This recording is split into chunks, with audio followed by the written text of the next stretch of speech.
The following is a presentation of ESPN on ABC. There's an unlocked door to bust through, and a Red River rival hell-bent on shutting it. With Kyler Murray in charge, Oklahoma has a chance at the college football playoff. But the Longhorns handed them their lone loss and playing spoiler. How sweet would that be?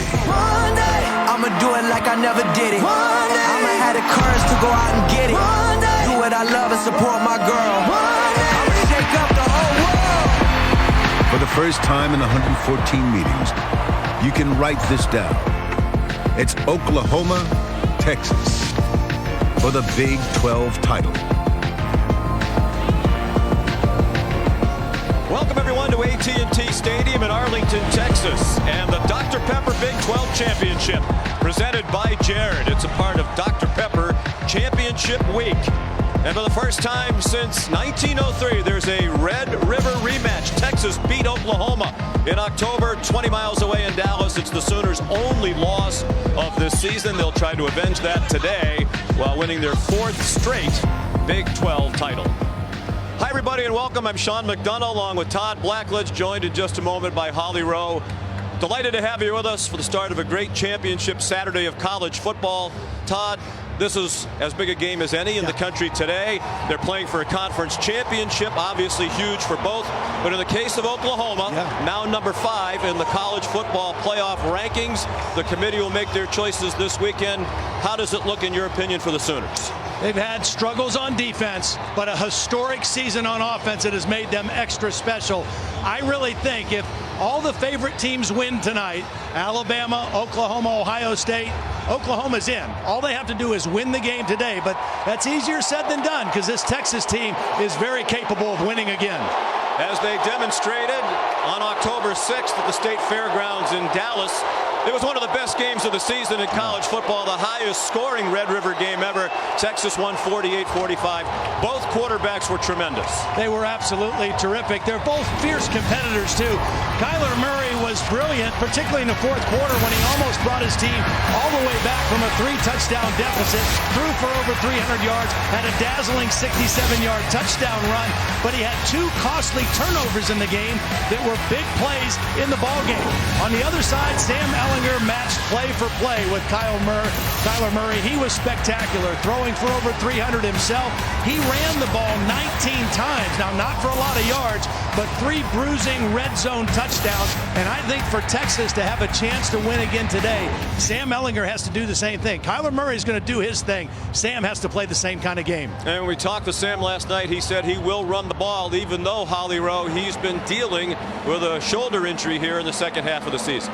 That's right. Sam Ehlinger has been pretty banged up to finish this season. He suffered what he describes as an AC joint aggravation after an earlier sprain. He got the initial injury against Baylor early this season, but then he had an off week. He was able to recover. Then he dinged it up again against Iowa State, and he said he's pretty much been dealing with it every day, having to do extensive amounts of rehab. But he says because he's had 8 recovery days, he's feeling the best that he has.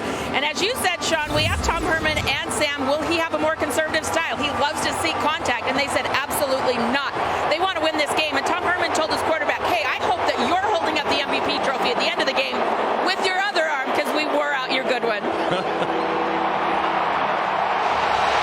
Longhorns took the field a moment ago, 9-3 for the season, their first 9-win regular season since 2009. It's also their first appearance in the Big 12 championship game since the 2009 season.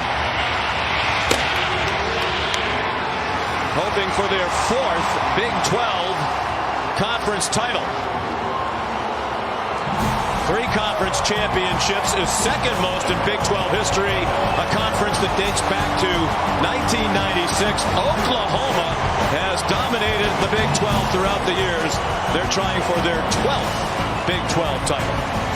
The Dr. Pepper Big 12 Championship on ABC, presented by Jared, will continue after this message and a word from our ABC stations. You're watching Dr. Pepper Championship Week. From beautiful AT&T Stadium in Arlington, Texas, First time since 1923 these teams have met outside of the State Fair in Dallas, site of the annual Red River Showdown.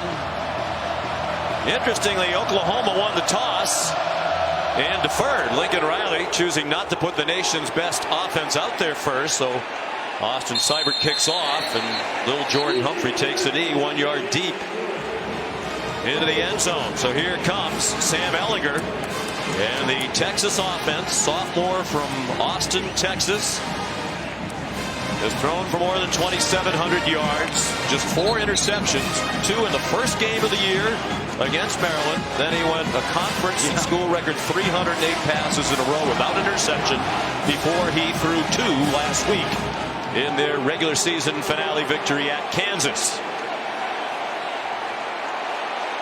Grew up dreaming of being the Texas quarterback. This is his biggest game as a Longhorn. And he swings it out to Lil'Jordan Humphrey, trying to weave through the traffic, and a nice tackle made by the corner, Trey Norwood. One of the things that Texas did very well in the first game was use their big receivers, Lil'Jordan Humphrey and Collin Johnson, against these smaller corners for Oklahoma. Humphrey 6'4", Johnson is 6'6". They try the run with Trey Watson. And this Oklahoma defense, which has struggled mightily throughout the season, trying to make its point to the College Football Playoff Committee that they are national semifinal worthy. Those are the matchups you talked about, Todd. That could be a problem for Oklahoma. Yeah, the size advantage certainly favors, particularly on 50-50 type balls. Trey Watson, the running back, went in motion. Ehlinger given plenty of time. Deep ball, and there it is, right on cue. 6'6" Collin Johnson winning the 50-50 ball against 5'10" Trey Brown. He's in the slot. He gives a little in feint that really froze the defender, and then Sam throws it up for him. And that's what you do when you have that kind of a mismatch on the outside. 32-yard gain. Oklahoma has given up at least 40 points in each of its last 4 games, and they've won all 4. The first team in the history of college football to do that. Ehlinger, deep strike down the middle and just a little bit too high for Collin Johnson, and he was open. He was wide open. Nobody covered him. If Sam throws this lower, it's a touchdown. Nobody picked up Collin Johnson in the middle of the field, and the ball was overthrown by Ehlinger. Oklahoma doing something interesting personnel-wise. They're playing with 3 linebackers on the field, trying to slow down the Texas running game. They left themselves very vulnerable to that throw. 2nd and 10, Texas. Normally, Oklahoma has played a lot of nickel defense. Ehlinger has a lot of flexibility at the line to change the play. He might have done it there, and that's another touchdown. If he's accurate, he might be a little bit too amped up. At the start of this title game, Lil'Jordan Humphrey was open. Well, watch right here. He's confused. He blitzes late. Nobody picks up Lil'Jordan Humphrey, and 2 plays in a row. Major breakdowns in the Oklahoma secondary, but Texas not able to capitalize on. You're right. Probably a little bit amped up. That ball just taking off on him. But boy, oh boy, 2 guys running down the middle of the defense, wide open in the first possession. 3rd down and 10. Ehlinger running out of time, on target there.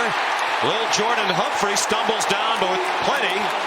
Enough for a first down at the 25-yard line of Oklahoma. Such a big body. I mean, Lil'Jordan Humphrey is 6'4", 225 pounds. He's working on Norwood, and he just keeps him away from the football. Does a great job of shielding the defender from the ball and then gaining a couple extra yards after the catch, which he specializes in.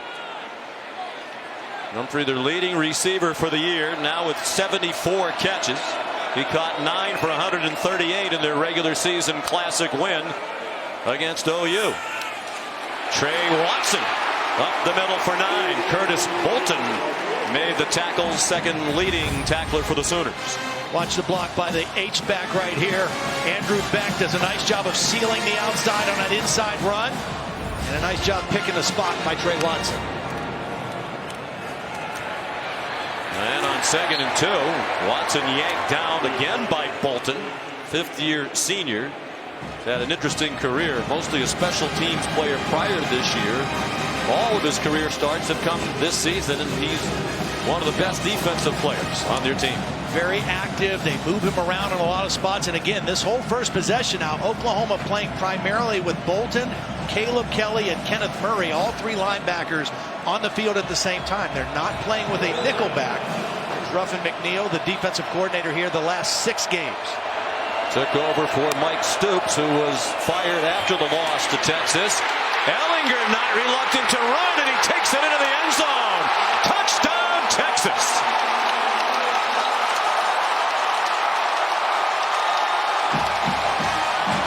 Now this is where he is most dangerous, in red zone or short yardage. Just as quarterback run all the way.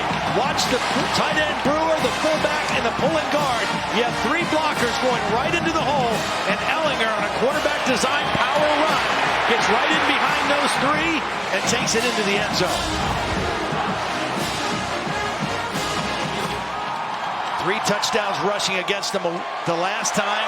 Same kind of thing. 3rd and short, give it to him. We asked him, you're going to be concerned about running the ball with your shoulder such as he is. He said, not in this game.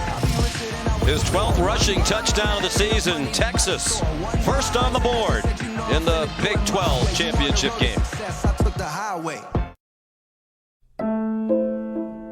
This season, Taco Bell is celebrating student sections, passionate fans like these Texas Longhorns by awarding the best student section of the year. You can go to ESPN.com/Taco Bell to see if your team made this week's rankings and to see how your school can compete.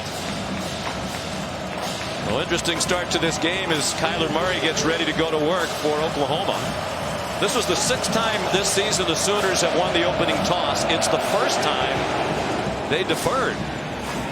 You wonder again why you wouldn't put the best offense in the country out there on the field with a good chance to take an early lead rather than a very poor defense with a good chance you're going to be behind, as they are when they get the ball for the first time. Well, the point I want to make here is Sam Ehlinger, look what hand he's carrying the football in, his left hand. In that highlight that Holly showed before the game, the 2 plays against Baylor and Iowa State, when he got injured and re-aggravated it, he was carrying in his right hand. He's a right-handed quarterback. He's not going to slide, but that's a way of protecting his right shoulder. There's Kyler Murray. Chance to make a Heisman Trophy statement. One last one before the voters turn in their ballots this weekend. He handed it off to Trey Sermon, and a tough 9-yard run taken down by Caden Stearns, the defensive newcomer of the year in the Big 12. Oklahoma, everything they do starts with their running game. Kyler Murray has been spectacular, but this offensive line and their ability to run the football is what sets the table for everything he does. Big 12 Offensive Player of the Year, largely because of that skill, the ability to run away from people, even when it looks like there's nowhere for him to go. Brandon Jones got him across the boundary, but it's an Oklahoma first down. Brandon Jones missed a few games with an ankle injury, had to come out of the Kansas game a week ago with a head injury. They are really happy to have him back because he is their best space tackler, and that's important against a guy like Kyler Murray. And some of these receivers and running backs who find themselves in open spaces. Oklahoma, the leading scoring team in the country, #1 in total offense, and right on target, Marquise Brown collared, and flags come down as a result of that tackle at the Texas 37-yard line. It was Chris Boyd, first team All Big 12 this year, the corner, who took him down. Reggie Smith is the referee leading this Big 12 officiating crew. That is a Pittsburgh guy. Talked to him a little bit before the game. He was as excited to do the game as we are. Well, it's an honor. Personal foul, face mask, defense number 2. 15-yard penalty will be added to the end of the run. First down. Watch Kyler Murray use his eyes to move the safety, Caden Stearns. He looks to the left, moves the safety, then throws back to the other side to Marquise Brown, who had beaten Chris Boyd in coverage. Beautiful work with his eyes that time by Kyler Murray, and there's the penalty at the end of the catch. And Oklahoma in great field position. At the 22. averaging 8.9 yards per play this year. That would shatter the single season FBS record if they finish the season at that number. Some confusion along the offensive line as Murray was trying to communicate Oklahoma with the big fellas up front. calls their first time out of the half. With 10:05 to go in the first quarter. On a shocking season. The 2018 Dr. Pepper Big 12 Football Championship, presented by Jared on ABC, is brought to you by Ice Cold Dr. Pepper, the official drink of Fansville, and Jared, dare to be devoted.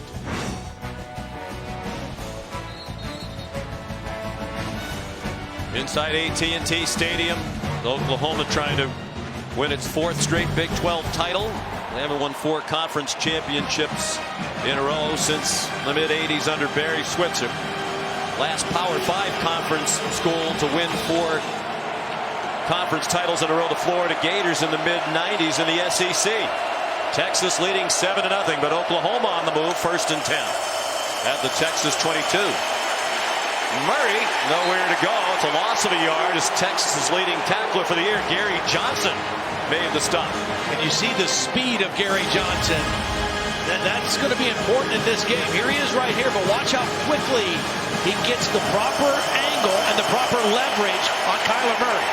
He also has help on the outside by Devontae Davis, the corner, who is in good position as well.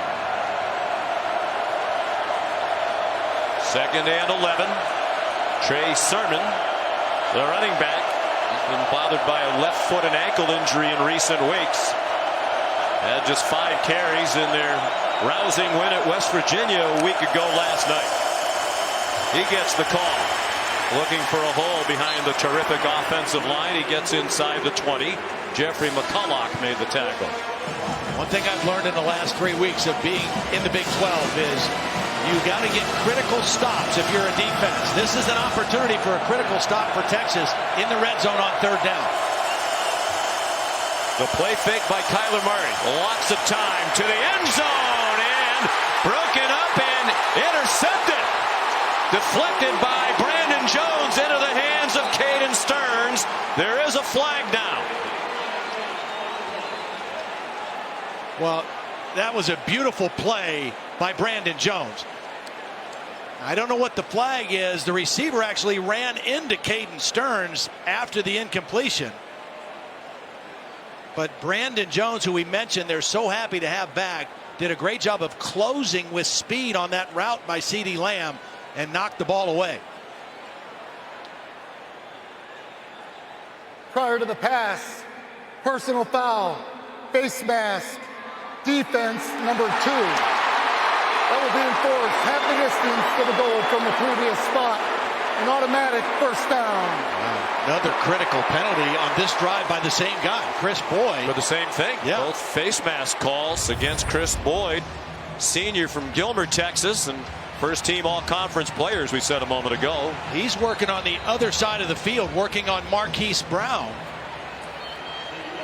There he is at the top of the screen in coverage on Marquise Brown, and as he was feeling himself getting beat, reached that left hand up and got a hold of the face mask. So a bonus for Oklahoma and a new set of downs on the 10-yard line. Tom Herman, the Texas head coach. Ongoing conversation among the officials. The result of the previous play was an interception. The previous play is under further review.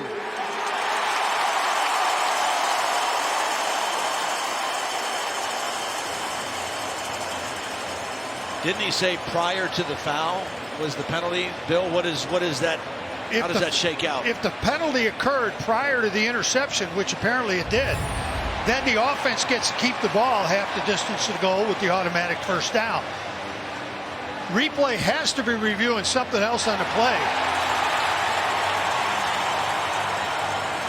I did not see anything that looked like targeting. Well, so it doesn't matter if it's an interception or not because Oklahoma's going to have the ball, right? That's correct. So why are they wasting the time to look at this? Well, we're going to find out in a second what the review is for, but right now I'm perplexed at the stoppage. Well, Lincoln Riley clearly is too.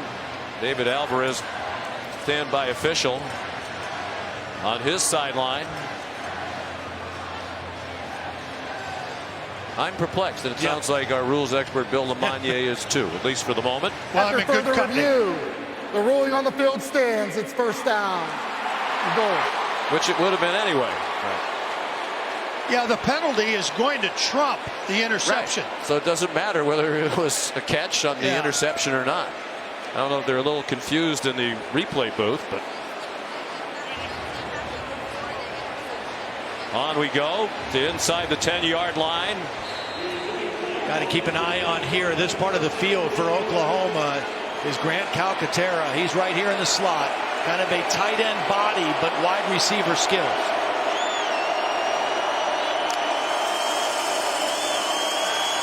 Murray, after the fake to Sermon, directing traffic, fires too high, looking for Grant Calcaterra along the back line to the end zone. That was good coverage downfield by Texas. Kyler Murray wasn't able to go anywhere quickly with the football and was trying to get the ball late to Calcaterra. Good coverage on first down. As you said, Todd, so hard to get stops against Oklahoma. They got one. Yeah. And the penalty has given them 4 more downs. And usually when you give this man and his talented cast around him that many opportunities, they will cash in. Sermon stays on his feet and lunges for the goal line. They're going to mark him down just short. It looked like he would be stopped well short of the goal line. He kept breaking tackles and twisting his way to the goal line. Now this is their bread and butter play, the counter trap. They pull the backside guard and tackle. Cody Ford, the right tackle, with a huge block. There's the knee down before the ball gets to the plane. Look at it from the Dr. Pepper pylon camera. 3rd down and goal from inside the 1. Sermon is stopped for a loss. Gary Johnson leading the way. Gary Johnson read this so quickly. Watch him read and react. Here he is. He's going to shoot this gap right here and meet Sermon behind the line of scrimmage.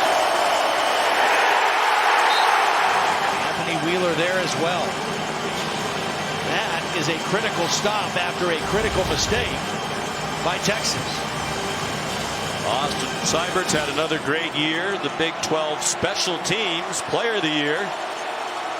Field goal kicker, kickoff man, and punter.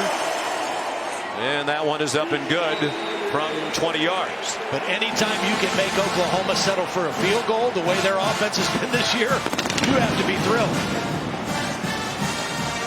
This is just the start of Championship Saturday. It rolls along all day at 3:30 Eastern Time. Memphis and number 8 UCF for the American title, and then at 8, number 2 Clemson, trying to cement its spot in the college football playoff, taking on Pittsburgh in the ACC championship game. Both of those championship games right here on ABC and, of course, on the ESPN app. And here's a look at the college football playoff rankings brought to you by AT&T. Certainly Ohio State. Even those UCF fans holding out some hope that they might move up into the top 4.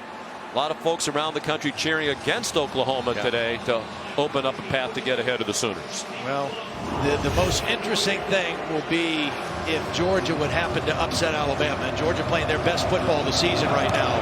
That would really make things interesting over the weekend. Would both SEC teams then get in? There'd be no room for Oklahoma or Ohio State. A touchback off the foot of Seibert. So here comes Sam Ehlinger again. Curious to see what Oklahoma does defensively this possession. That first possession, they played more of a base defense with 4 defensive linemen and 3 linebackers, anticipating Texas running the football. Texas countered by throwing against that defense. Ehlinger was 3 for 5 on that drive for 48 yards, and the 2 incompletions were wide open receivers he airmailed. He carried for the 16-yard touchdown, moving along the right side of the offensive line. Elijah Rodriguez, the right guard, a bit too eager. Ball start. Offense, number 72. 5-yard penalty. It's first down. Second season for Tom Herman, 7-6 a year ago. He spoke last night about the benefit for everybody being in the second year together. Same system on each side of the ball. The continuity has helped, particularly Ehlinger, who's on target to Lil'Jordan Humphrey. He went spinning to the 26. It'll be second down and 9. Sam Ehlinger has so benefited. I mean, you mentioned only the 4 interceptions, but all of his measurables as a quarterback have improved this year, and really just his decision making more than anything. So much more comfortable, very confident.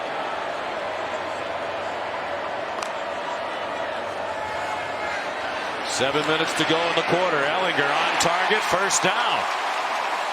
Devin Duvernay, tackled by Kenneth Murray, Oklahoma's leading tackle man for the year. Beautiful protection. Watch the time that Sam has to just stay in there comfortably, survey the field. Duvernay, kind of the forgotten guy, the slot receiver, but the fastest of this Texas receiving corps. State champ in the 100 meters here in Texas in high school. He ran a 10.27 100 meters. Pass. It was a lateral and a throw by Keontae Ingram, and Collin Johnson was well covered by Trey Norwood. Good discipline by the Sooner defense that time. Norwood in good position. They had 2 eligible receivers. They were both covered. My question would be, when you're getting yardage the conventional way on just about every play, why do you need to go into the bag of tricks right now? Sometimes you outcoach yourself, you know. Jim Beck, offensive coordinator. Been with Tom Herman for a few years. At Ohio State and Nebraska before that. Well-respected offensive coordinator, one of the truly good guys in the business as well. Ingram chopped down along the near sideline by Caleb Kelly. Excellent tackle by Caleb Kelly. He had a breakout game last week at West Virginia that we saw. It was his first start. And he had 14 tackles. He returned one of the fumbles for a touchdown. That was a heck of a play there on second and long. It was 14 tackles last week against the Mountaineers, a career high for the junior from Fresno, California. They blitz him on occasion. The Sooners are crowding the line, but Russ just 3. With others hanging around, Ehlinger in trouble. Got back across the line, and that's all. Well, they only dropped 3, but they had Bolton kind of as a spy. Now, he's not going to rush. He's going to sit right back here and watch Ehlinger. They only rush 3, and when Sam starts to leave the pocket, Bolton is there to kind of wrap him up. There's a good critical stop for the Oklahoma defense. Ryan Buchevsky, freshman from Sydney, Australia. The cousin of the great punter Michael Dixon, 3-year starter in Texas, who left a year early and is now with the Seattle Seahawks. And that's a shank. Buchevsky had a rough start to the year. He'd been much better in the second half, but that was reminiscent of the early part of the year. We're going to mark it at the 35-yard line.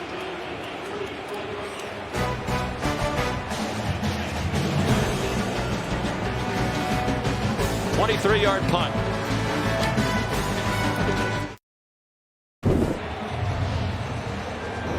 The Dr. Pepper Big 12 Championship presented by Jared. Texas leading Oklahoma with 5 minutes to go in the first quarter. It's 7-3. Time for today's Aflac Game Fact.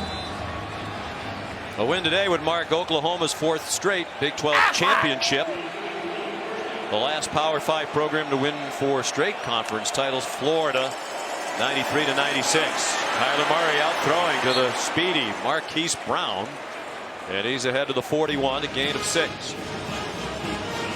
We talked about this Oklahoma offense. The numbers that they have put up this year have been absolutely staggering. Lincoln Riley had the Heisman winner in the first pick in the draft last year. Baker Mayfield, even better numbers this year.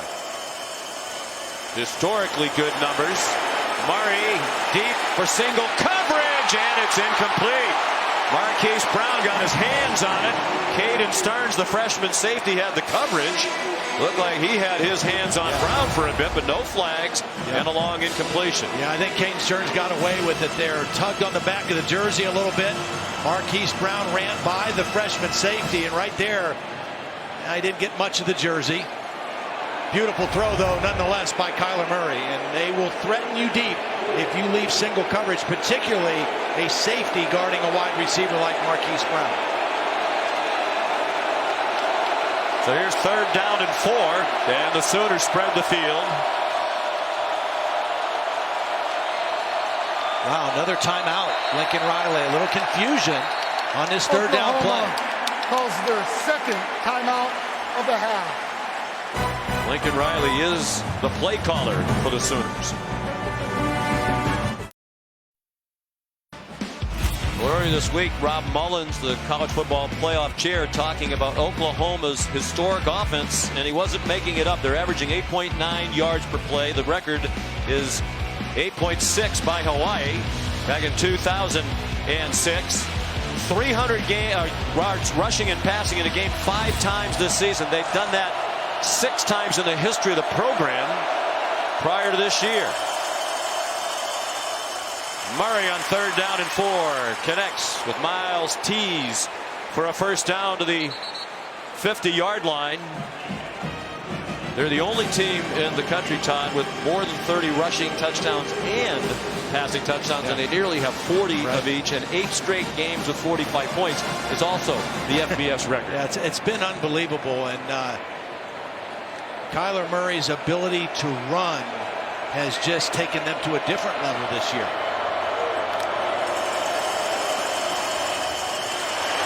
Texas laying back at the snap of the ball, and Miles Tees another catch. He didn't have a catch at West Virginia. The 2 on this drive give him just 9 for the year. They're also deep at wide receiver. That's an 8-yard gain.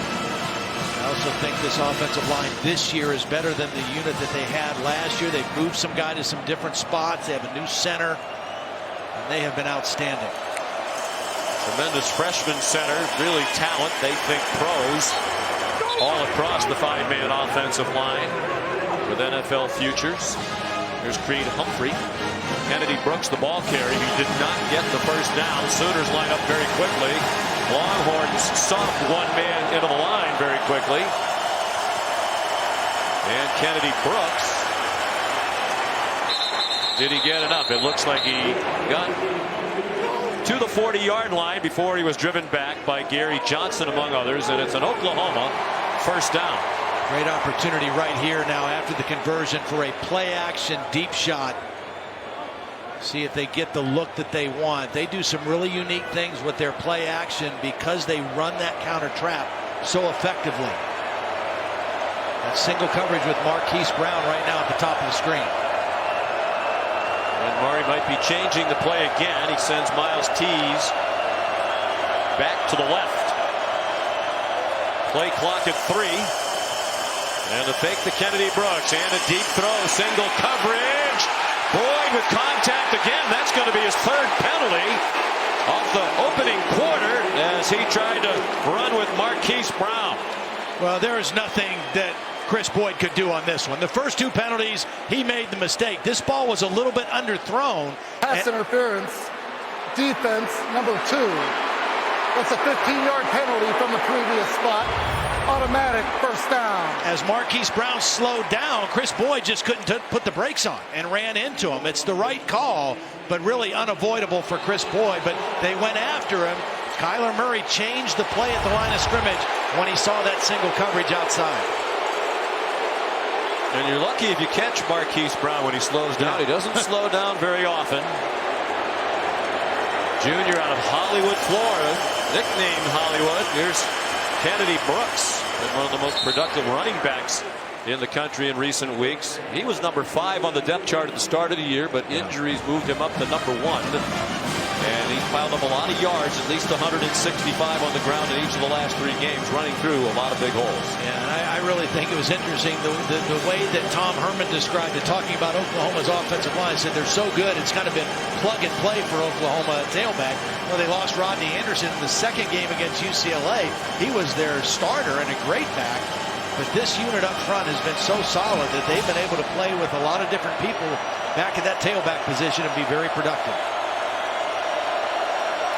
Under 2 minutes to go in the quarter. They again run the play clock all the way down. Here comes pressure after Murray, and he throws it away. Anthony Wheeler came on a blitz. Todd Orlando, the defensive coordinator for Texas, said you can't just let him stand back there all day. You have to mix it up and come after him every now and then. They forced him out of the pocket, and then McCulloch did a great job of pinning him on the sideline and not letting him turn the corner and getting upfield. There's Todd Orlando, former linebacker himself at Wisconsin. He came sprinting onto the field before the game. I mean, I had to get out of his way. He was sprinting hard. He had his game face on well before this one kicked off. He had it on last night in our meetings. 3rd down and 7 and a Texas timeout. Texas calls their first timeout of the half. 30 seconds.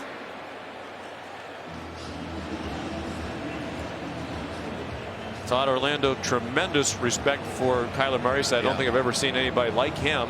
And also for Lincoln Riley. He said he's as good a play caller as there is, and he admires greatly the Oklahoma offensive system designed by Lincoln Riley.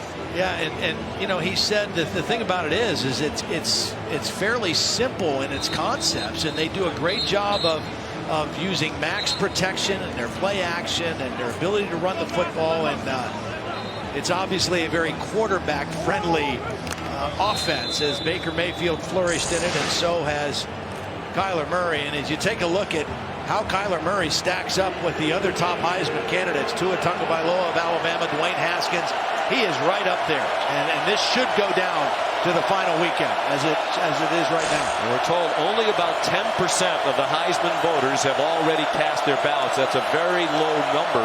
They're due on Monday.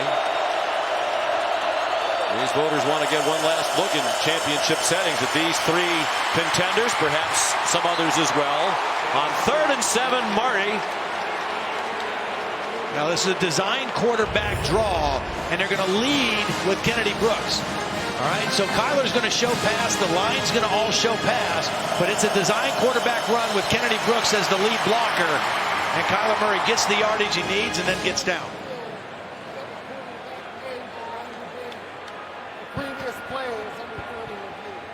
I guess there's some question about whether he got to the line to gain. They're going to take a look at it. The ruling on the field is that the quarterback slid after he made the line to gain. That spot is under further review. So that's where the slide is initiated, I think. Where they'll mark this down. Once you start into the slide, that's where they mark you down. That's a first down. He's clearly past it. You can see the yard marker. The yard to gain was right directly on the 15-yard line. They marked the ball on the 14.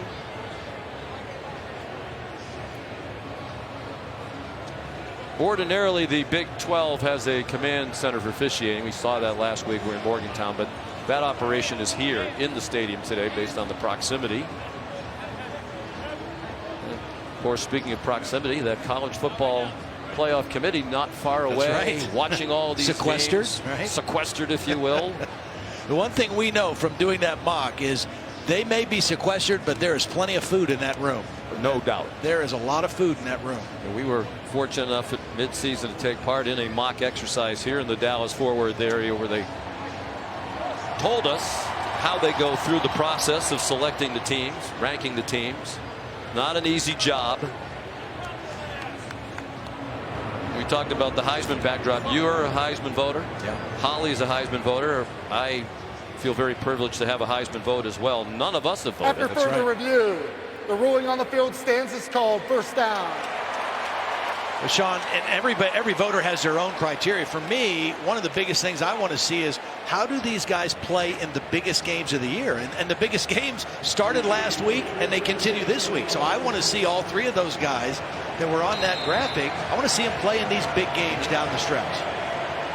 I think there are some years when you get to this time of year where the person who's going to win it is pretty clearly established, at least in the minds of many. But the low vote total already cast is indicative that most of these voters want to see more from the leading contenders. Kennedy Brooks. Well, we are approaching the end of the first quarter, and Oklahoma only has 86 yards of offense. And so if you could have told Todd Orlando in the first quarter you're going to hold them to 86 yards and only 3 points, you would have taken that in a heartbeat, because nobody has slowed down this Oklahoma offense, and Texas is holding their own right now.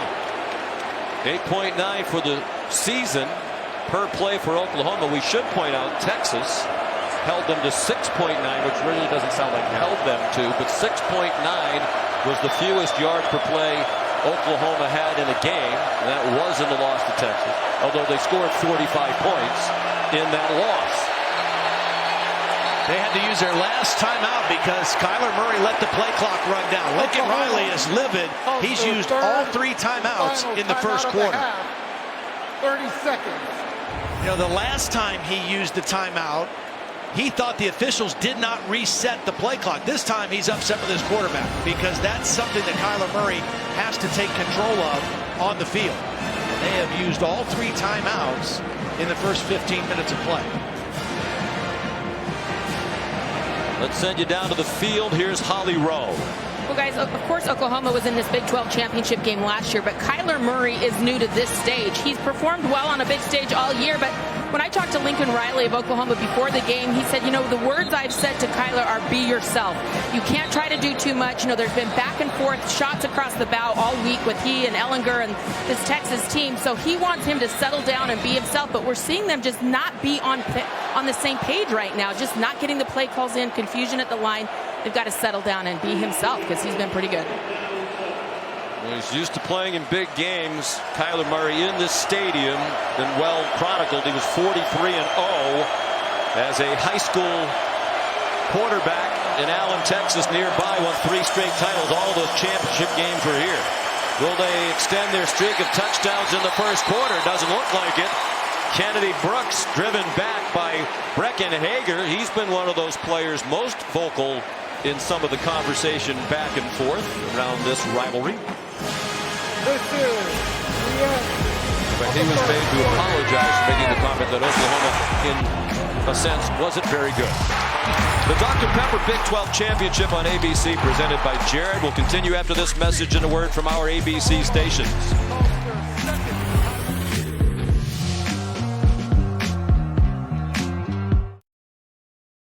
What are you guys doing outside? The game's on, and there's Bud Light inside.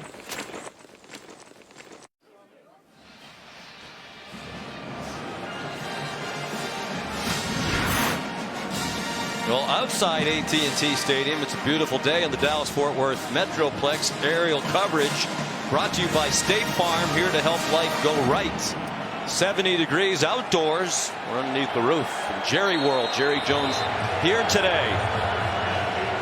After a big win for his Cowboys here 2 nights ago. Their 4th straight win as they shut down the New Orleans Saints. 3rd down and 6. Texas showing blitz. Leading 7-3 the first play of the second quarter. It is a Texas blitz. Murray launched one up, and it's incomplete. Marquise Brown ran under it, tried to make an over-the-shoulder catch, and Chris Boyd, who had a very rough first quarter with 3 penalties, had good coverage there. Well, that's why you have to have short-term memory. If you're a corner, you got to keep fighting. He does a great job of knocking that ball out late. This is a beautiful throw by Murray. It's a catch until the very end, and Chris Boyd does a great job of staying with the play and ripping that ball out. Good view of it from the Dr. Pepper pylon camera. So here's Seibert again. Already connected from short range, and this one's from 27. And smiles on the defenders' faces on the Texas side, as they can force field goal attempts all day long. Yeah. They could be in line for the biggest win that this group of Texas players has had in a conference title game for the first time since 2009. The best thing they're doing right now is they are stopping the Oklahoma run game. Oklahoma has 40 yards on 12 carries. That's a little over 3 yards a carry coming into the game. Best in the nation, averaging 7 yards every time they run the football. So slowing down that Oklahoma run here early in the game has been the big key or the recipe for Texas's success on defense so far. We mentioned their first appearance in the title game since 2009. We should point out there was no Big 12 championship game from 2011 through 2016. They brought it back a year ago, won by Oklahoma. Started back in 1996. Texas has won 3 of them. Touchback kicked by Austin Seibert. Well, we won't have to wait long to find out who's in tomorrow. The exclusive reveal of the college football playoff semifinal matchups. They'll be in the Capital One Orange Bowl and the Goodyear Cotton Bowl to be played on Saturday, December 29th. The Cotton Bowl Classic will be here. Reese and the guys will unveil the final top 25, but everybody wants to know about the top 4. And is Oklahoma better than Ohio State? One of the big debates. Yeah, I think their strength of schedule is a little bit better. I think it comes down to also Ohio State maybe had a better win. Ehlinger going deep on first down. The catch made by Collin Johnson. There was contact. The question is, did he push off? That's what it looked like from here. And that's what Parnell Motley is saying to the officiating crew, led by head linesman there, Mike Moeller. Now, Collin Johnson slowed down initially. Pass interference. Defense, number 11. The penalty is declined. Same kind of play that Boyd got called for interference on. Watch Collin Johnson slow down at the end of this route. And when he slows down, Motley makes contact. I think that's a no call myself. I don't know that you need to call pass interference on that play. There was contact. To me, it looked like it was the right arm of Collin Johnson that initiated it. Ehlinger, after the 31-yard pass play, runs ahead for 6. He's inside the 40 to the Oklahoma 38, taken down by Neville Gallimore and Kenneth Murray. Now, his ability as a runner the last 2 years against Oklahoma has been huge. 19 carries in October and 22 carries the year before in the Red River game.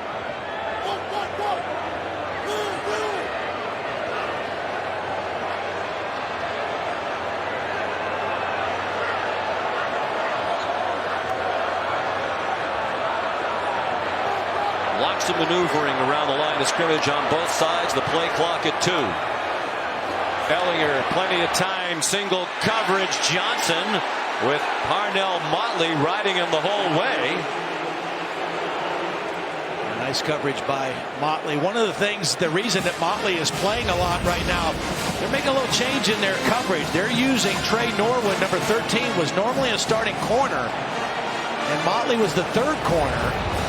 Motley's a little bit bigger at 6 foot, 177 pounds, and Trey Norwood is playing more safety with Motley at the corner.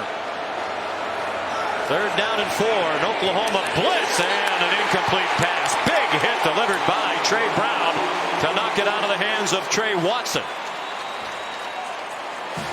Really nice play by Trey Brown. He was in perfect position. They're trying to get a little rub play and get the back out clean, but it wasn't man-to-man coverage. So that's why Trey Brown was able to stay in his position and make the play. Well, Tom Herman told us last night we're going to have to outscore Oklahoma. It's not likely to be a low-scoring game. So at least for the moment, he's going for it on 4th down and 4 at the 38-yard line, leading 7-6 early in the 2nd quarter with 4 wide receivers. Ehlinger, first down and more. Collin Johnson able to turn after the catch and make his way down to the 13-yard line, a gain of 24.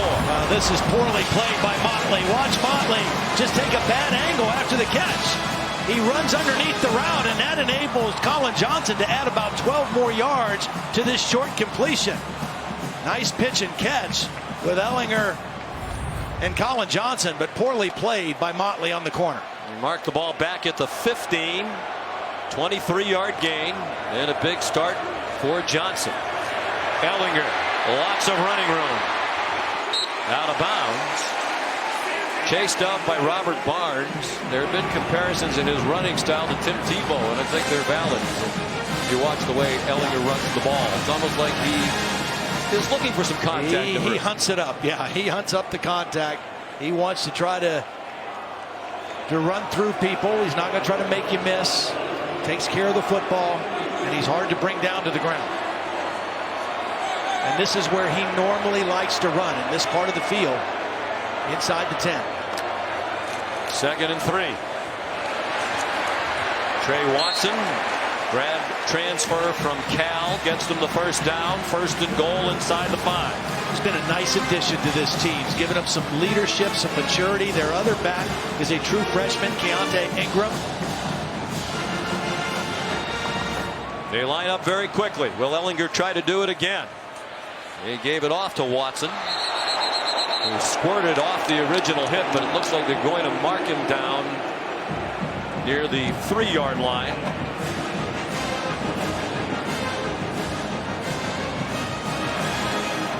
Unaccustomed position for Oklahoma.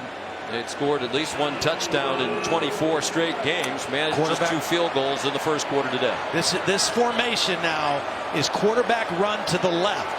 Oklahoma got victimized by that in the first game, so they have more defenders over here than they did in October. But this formation suggests Ehlinger running to the left. Ehlinger looked to the left, takes it up the middle, and in for another touchdown.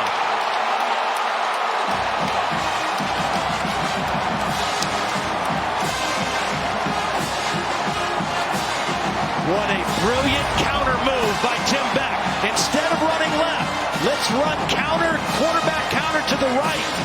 They've got a weakness there, and Ehlinger with another touchdown run for the Longhorns. Beautiful counter to the adjustment Oklahoma's defense made. Sam Ehlinger told us last night the game against Oklahoma in October was the best game he's played as the quarterback at Texas. He was quick to praise those around him for giving him the opportunity. Praise for the offensive line here. Dicker's extra point makes it 14-6 for Tom Herman and the Longhorns.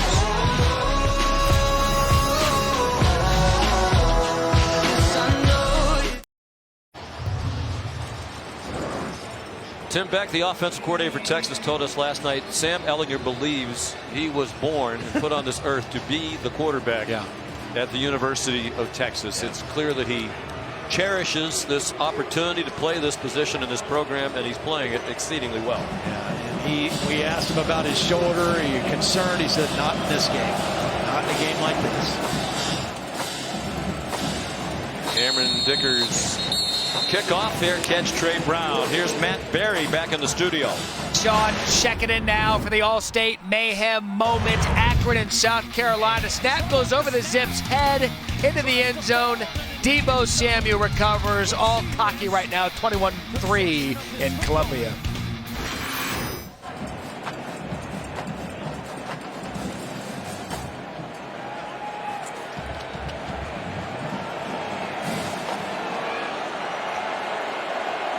There's 2 field goals for Oklahoma. I believe I said they were both in the first quarter. 1 in each quarter so far for the Sooners. The 3 points in the first quarter, their season low. The previous have been 7, done 3 times this year. Trey Sermon ahead for Lincoln Riley for a yard or 2, and that's all on first down.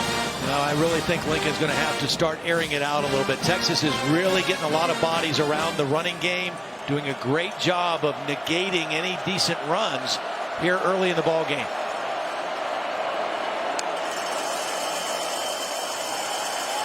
Murray, lots of time, deep throw, single coverage, up for grabs and caught by Marquise Brown. That time working against Devontae Davis. A 46-yard gain for Oklahoma. This is kind of quarters coverage, so it ends up being single coverage outside. Davis had outside leverage, and Marquise Brown did a beautiful job of beating the coverage. Does he secure the catch all the way through to the ground? The ruling on the field. Oh, he did not. Is a completed pass the previous play. is under further review. And Marquise knows it. He made a beautiful effort on it, but as he was going to the ground, he lost control of the football. The Texas fans cheering. They were already screaming, wanting a replay review as they saw the original replays. The ball can touch the ground, but you have to maintain that control all the way through the catch and through hitting the ground, and Marquise Brown not able to do that. I think we saw, even though he didn't make the catch, part of what is getting the attention of the NFL people, because he's not big. As a matter of fact, one of the reasons why he didn't have an FBS offer and he wound up in junior college out of high school in South Florida was he was 138 pounds. They list him at 5'10". That might be a little bit generous, but he can go up and get it, in addition to his blistering speed. And 9 catches for 131 yards and 2 touchdowns when these teams met in October. And we saw him put on a show last week in Morgantown. He's been a little bit banged up midway through the year, but he has come back healthy now, and he is just always a threat vertically to your defense. You talk about last week in Morgantown, he had 5 receptions in that game of 25 yards or more. He had 243 yards receiving for the game, second highest in a game in Oklahoma history. It looked like they had a big one there. Of course, Marquise Brown was trying to break his own record in receiving yardage in a game. After further review, the pass hit the ground. It's incomplete. It'll be 3rd down and 9 from the 26-yard line. The clock will start on the snap. Will the clock operator please reset to 10 minutes, 45 seconds. 10:45 on the clock, please. Again, what Texas has been able to do so far in this game is do a nice job against the run and not give up those kind of plays, those big plays over the top of the defense. There have been none of them for Oklahoma, and another 3rd down and long situation right now for the Sooners. Averaging nearly 9 yards per play for the season. They're averaging 4 yards per play to this point, but a long way to go. And an Oklahoma offense so explosive, as we saw in the regular season meeting when they rallied from 21 down to tie against the Horns. Marquise Brown got blasted as he approached the line to make by Devontae Davis, and they're going to mark him a yard short. If Davis doesn't make this kind of a hit, Marquise Brown's going to turn this upfield and score. Or I mean, at least get the 1st down. But Davis hits him right before he gets to the marker. And he hit him high, which did not enable Marquise Brown to get any further. DJ Locke, the senior, slowed him up, and Davis finished him off. And it's a punt for Seibert, who punted only once in their win at West Virginia last Friday night. Not a great kick. Lil'Jordan Humphrey backfielding punts for the first time this year. For that reason, Tom Herman said, "I'm getting tired of watching punts bounce around on the ground." The 2018 Dr. Pepper Big 12 Football Championship, presented by Jared on ABC, is brought to you by Ice Cold Dr. Pepper, the official drink of Fansville. Pacific Life. Experience the power of Pacific. And Chevrolet. Chevy has earned J.D. Power Dependability Awards across cars, trucks, and SUVs. Texas' last Big 12 title, 2009. The last time they were in the title game, they beat Nebraska. Colt McCoy, the quarterback, and Mack Brown, the coach. One of his 158 wins as Texas coach. Only Darrell Royal with more. 244 all-time for Mack. Many of them at North Carolina, and we congratulate our dear friend and colleague as he returns to coaching as the head coach once again of the Tar Heels. Ehlinger on target. Nice move by Collin Johnson after the catch, and we appreciate what Mack did for us. Yes. It's college football's game, though, to have him back on the sideline. Absolutely, and I'm looking forward to seeing him going up to the College Football Hall of Fame dinner on Tuesday night in New York. Looking forward to seeing Mack and sharing in that night with him. He's going into the Hall of Fame. I guess it's pretty good when you're athletic director. You can say we're hiring literally a Hall of Fame coach. Vince Young among the Longhorn royalty His quarterback on the national championship team in 2005, Matt Brown. No gain on first down here for the Longhorns, leading 14-6. They have shut down the nation's #1 offense. Nearly doubled them up in yardage. Sam Ehlinger, 9 out of 13. Pulls it down running. He has run for both of the touchdowns in this game. Not a lot there, about 3. Pursued across the boundary by Trey Brown. You know, Sean, it's interesting to me as you take a look at Kyler Murray. Murray looks a little frustrated on the bench, but to me, the reason Texas is returning, I think, to being a contender again is because they finally are getting some stable quarterback play again. Sam Ehlinger, his stats this year, he's doing things that haven't been done since Colt McCoy and Vince Young were the quarterback, and that was a long stretch with poor quarterback play. Lots of turnover and coaching staffs as well. Ehlinger sacked. Amani Bledsoe there for Oklahoma. Just his 2nd sack of the season. Really nice play by Bledsoe. Working on Cosme.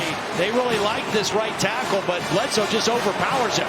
Just kind of gets him backpedaling a little bit, gets by him. Man is also there on the other side, and they forced a punt. So a nice stop by the Oklahoma defense when they needed it. So here's Buchevsky. His first punt was a shank.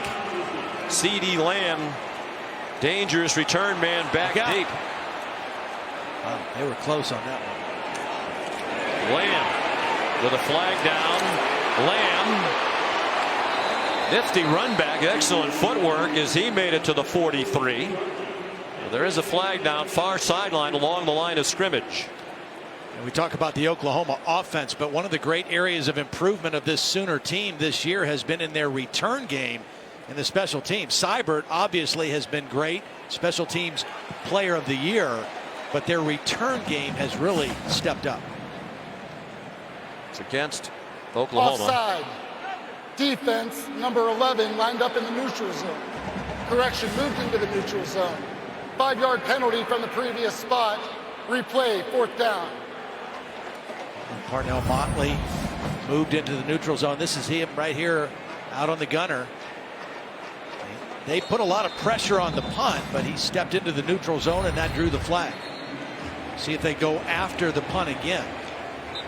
To your point, last year Oklahoma was 97th in the country in punt return average, 5.6. This year they're 16 yards per punt return, and that is 8th in the country. Lamb himself is 14.3.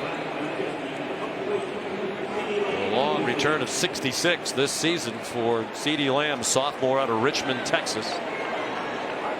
Oklahoma with 2 block kicks returned for touchdowns this year already too. Another so-so effort by Buchevsky, but the coverage is excellent this time by Josh Thompson, their leading special teams tackler for the year. There is another flag down. This one is at the Oklahoma 45-yard line.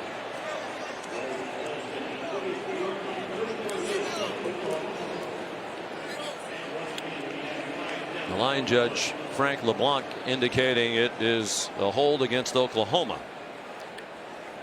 Well, after that sack, Oklahoma looked to be able to get decent field position, but now after a couple penalties, they're going to be backed up. During the kick, holding receiving team number 87. That will be enforced 10 yards from the end of the kick. 1st down. Miles Tees called for the hold. Take a look as they're going on the right side. I think right there. They're holding P.J. Locke, number 11. There it is, the takedown. And again, what started out looking like Oklahoma would have really good field position, now they're backed up inside the 15. Give the Texas defense credit, well coached, and they're executing very well as well. They've held Oklahoma to 96 yards of offense. And we're midway through the 2nd quarter. Murray has a man open. CeeDee Lamb. Caden Stearns finally got him out of bounds, but a big play for OU to the 41-yard line of Texas. Watch CeeDee Lamb at the top of your screen on the right side. He's going to fake like he's getting a quick throw, and then he runs by the freshman safety, Caden Stearns. He kind of set him up, and Kyler Murray led him perfectly for the big play. So concerned as a defender, Murray is going to turn the corner and run it. Trey Sermon did well to stay on his feet for a moment, and he got driven back after a 5-yard gain. And the Texas defense saw that in the regular season meeting. Murray, as Todd Orlando said, ran by our entire defense on a 67-yard touchdown run. They know how fast he is. 3-man rush. Now they send a fourth after him, and that pays off. Anthony Wheeler again for the Longhorns. Yeah, watch Anthony Wheeler, the work he does on this play. Now here he is. He's not rushing the quarterback, but he's got eyes on the quarterback. So he's just trying to stay in a position to mirror with Murray and takes a beautiful angle to the sideline and forces him out after a short gain. That is not easy to do, because if you take at all a bad angle, Kyler Murray's going to turn the corner on him. Senior from Dallas, Anthony Wheeler, their second leading tackler for the year, one of their 5-team captains. Under 6.5 to go till halftime. 3rd down and 8. Probably 4-down territory if they need it. We'll see, because there's Carson Meyer. Taken down by Gary Johnson, 1.5 yards short of the first down. They are in long field goal range, but Lincoln Riley is calling a play. Nice job by Meyer, just kind of finding a soft spot in that zone defense and bringing up the 4th down play. You want the ball in number 1's hands here on this kind of a yardage situation. Give him a run pass option on 4th and short. Trey Sermon and Kennedy Brooks, the running back on either hip. It's Brooks on Murray's right. And it's Sermon. A first down and much more as he slid through inside the 28-yard line. I actually think they got away with a little movement right here early by Cody Ford before the snap. Got away with it, no flag. Nice lead block by Kennedy Brooks, and a first down for Oklahoma.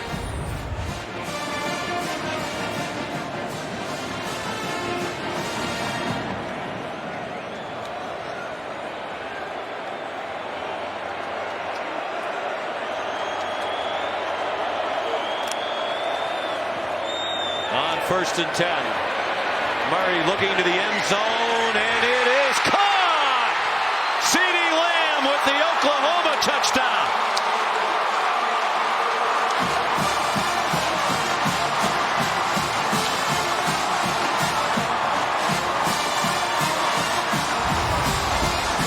CeeDee Lamb's in the slot. He's running the deep post. Kyler Murray looking right first. Then he comes back. He's got single coverage. And he runs by Brandon Jones, the safety. Caden Stearns, the other safety, not there to help. Beautiful read by Kyler Murray, and laid that ball out perfectly for Lamb. Ruling on the 28 yards. No question about possession. Clean catch by CeeDee Lamb, his 10th receiving touchdown of the season. His 17th in just 27 career games for Oklahoma. Seibert, the extra point. 5:01 to go till halftime. The Red River rematch shaping up as another classic. Every day, I work hard every day,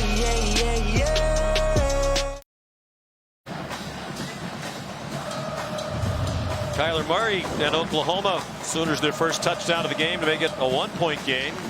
5:01 away from the Capital One halftime report. Kevin Nagandi, Donovan Vilma, and Jim Mora. Big shoes to fill for Coach Mora, stepping in for Mac Brown. Austin Seibert, touchback machine. And no chance for return. 4 kickoffs and 4 touchbacks for the senior from Belleville, Illinois. Take a look at the touchdown again. Here's CeeDee Lamb. He's going to run the post on Brandon Jones. But what I want you to watch is Kyler Murray is going to use his eyes and fake looking that way a little bit, and watch the safety. The freshman, Caden Stearns, is going to move towards that back a little bit. And as soon as he did that, he was not able to get back and help on the deep throw to CeeDee Lamb. Just that little bit of movement by Kyler Murray with the eyes, moved the safety and opened up that deep throw to CeeDee Lamb. Sam Ehlinger. And the Longhorns now with a 1-point lead. Trey Watson, the running back, and whistles stop the play for a flag. I don't think they got the play off. Delay of game. Offense. And that is 5-yard penalty. That's the ultimate mental error. You come off the sideline to start a new possession, and you don't get a play snapped before the play clock. That's 100% on the quarterback, and you just can't afford those negative kind of plays like that in a game like this.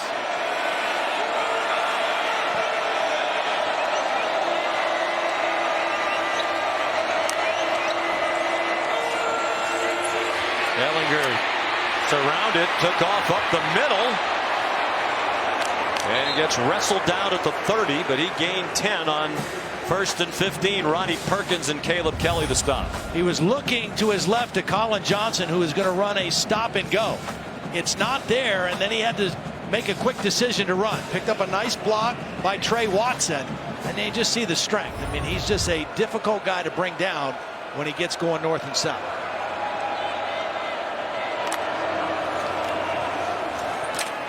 Trey Watson driving the legs, but he got stood up by Curtis Bolton.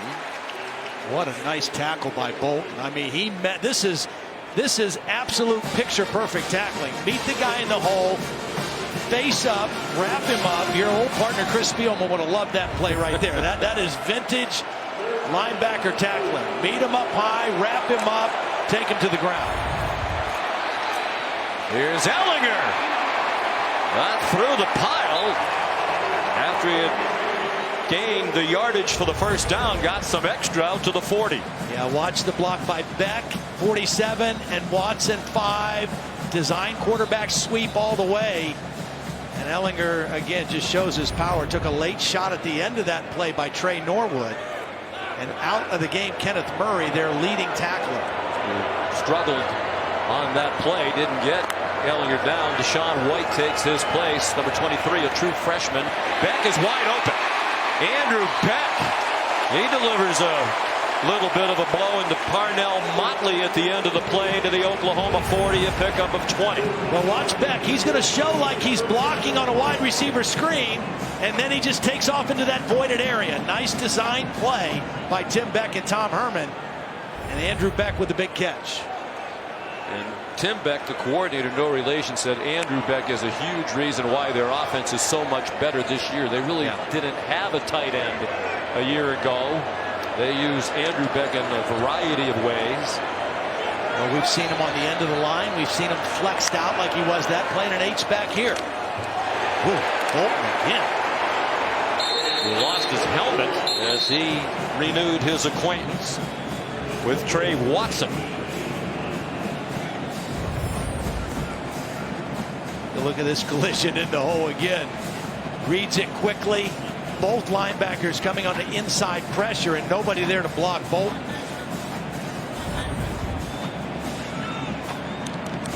I think Texas would be wise here, Todd, to run the clock. Yeah.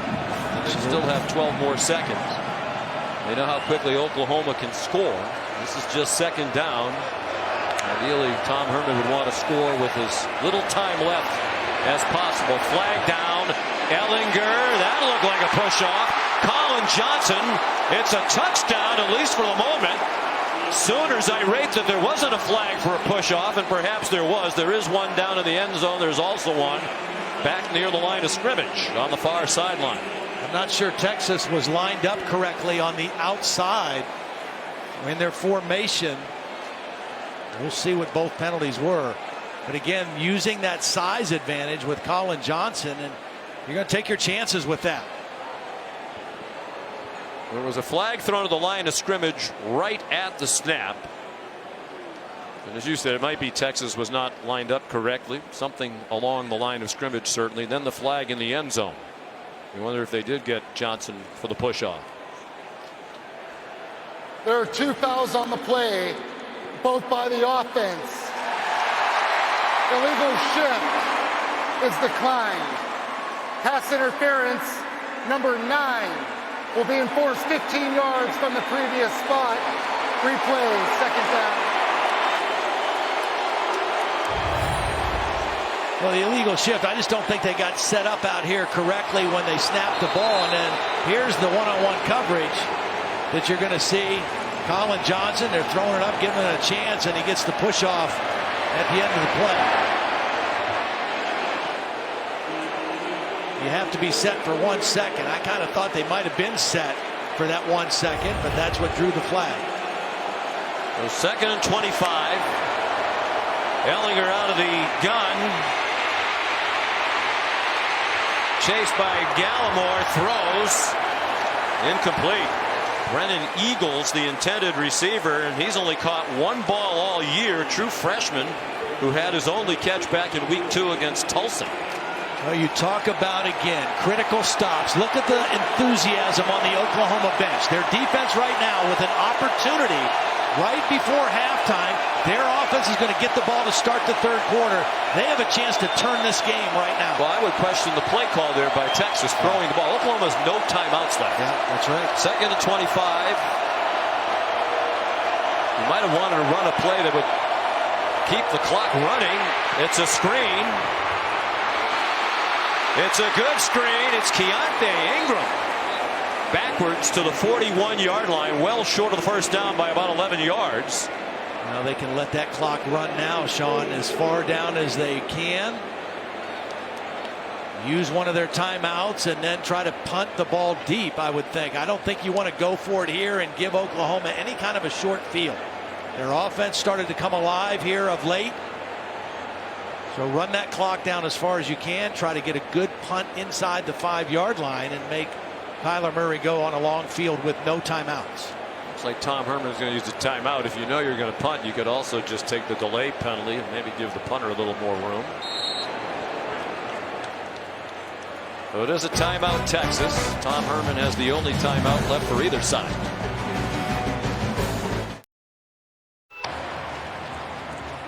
Approaching halftime, here's today's unexpected outcome brought to you by ExxonMobil. The Oklahoma offense less than half its usual first half scoring total, and the yardage a little more than halfway to what they usually get total, and way below the typical rushing first half. And I think that's the difference in the ball game right now, is what Texas has been able to do to defend Oklahoma's run, which has been virtually unstoppable the last 7 weeks of the season. Texas lined up as if it's going to punt. Oklahoma doesn't have anybody back inside the 20-yard line. There's the possibility perhaps of a fake, but it's a long way to go. 4th and 11. Buchevsky the punter. So shifting didn't seem to confuse Oklahoma. I mean, even if you get them to draw off sides, it's not going to change the situation. It's 4th and 11. It would be 4th and 6 if they jumped off sides. That what you try to do there, maybe draw them off sides with a hard snap count. Offense. That's a 5-yard penalty. It's 4th down. Well, to me, Texas wasted a timeout. Now, with 1:06 to go, if you know you're going to punt on 4th down, it seems Tom Herman did, just take the 5 yards originally, punt it away, leave yourself 2 timeouts. If you pack Oklahoma back up there and something happens, you may want to be able to stop the clock enough to get the ball back. Buchevsky into the end zone. That's not what you want. No, he's had a rough first half. Here's Holly.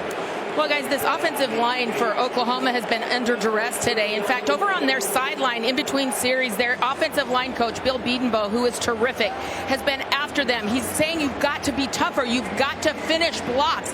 They have not been themselves. Even Lincoln Riley, the head coach, came over and was really getting in the face of this offensive line, asking for more. They have been very atypical for what they're normally doing here in the first half.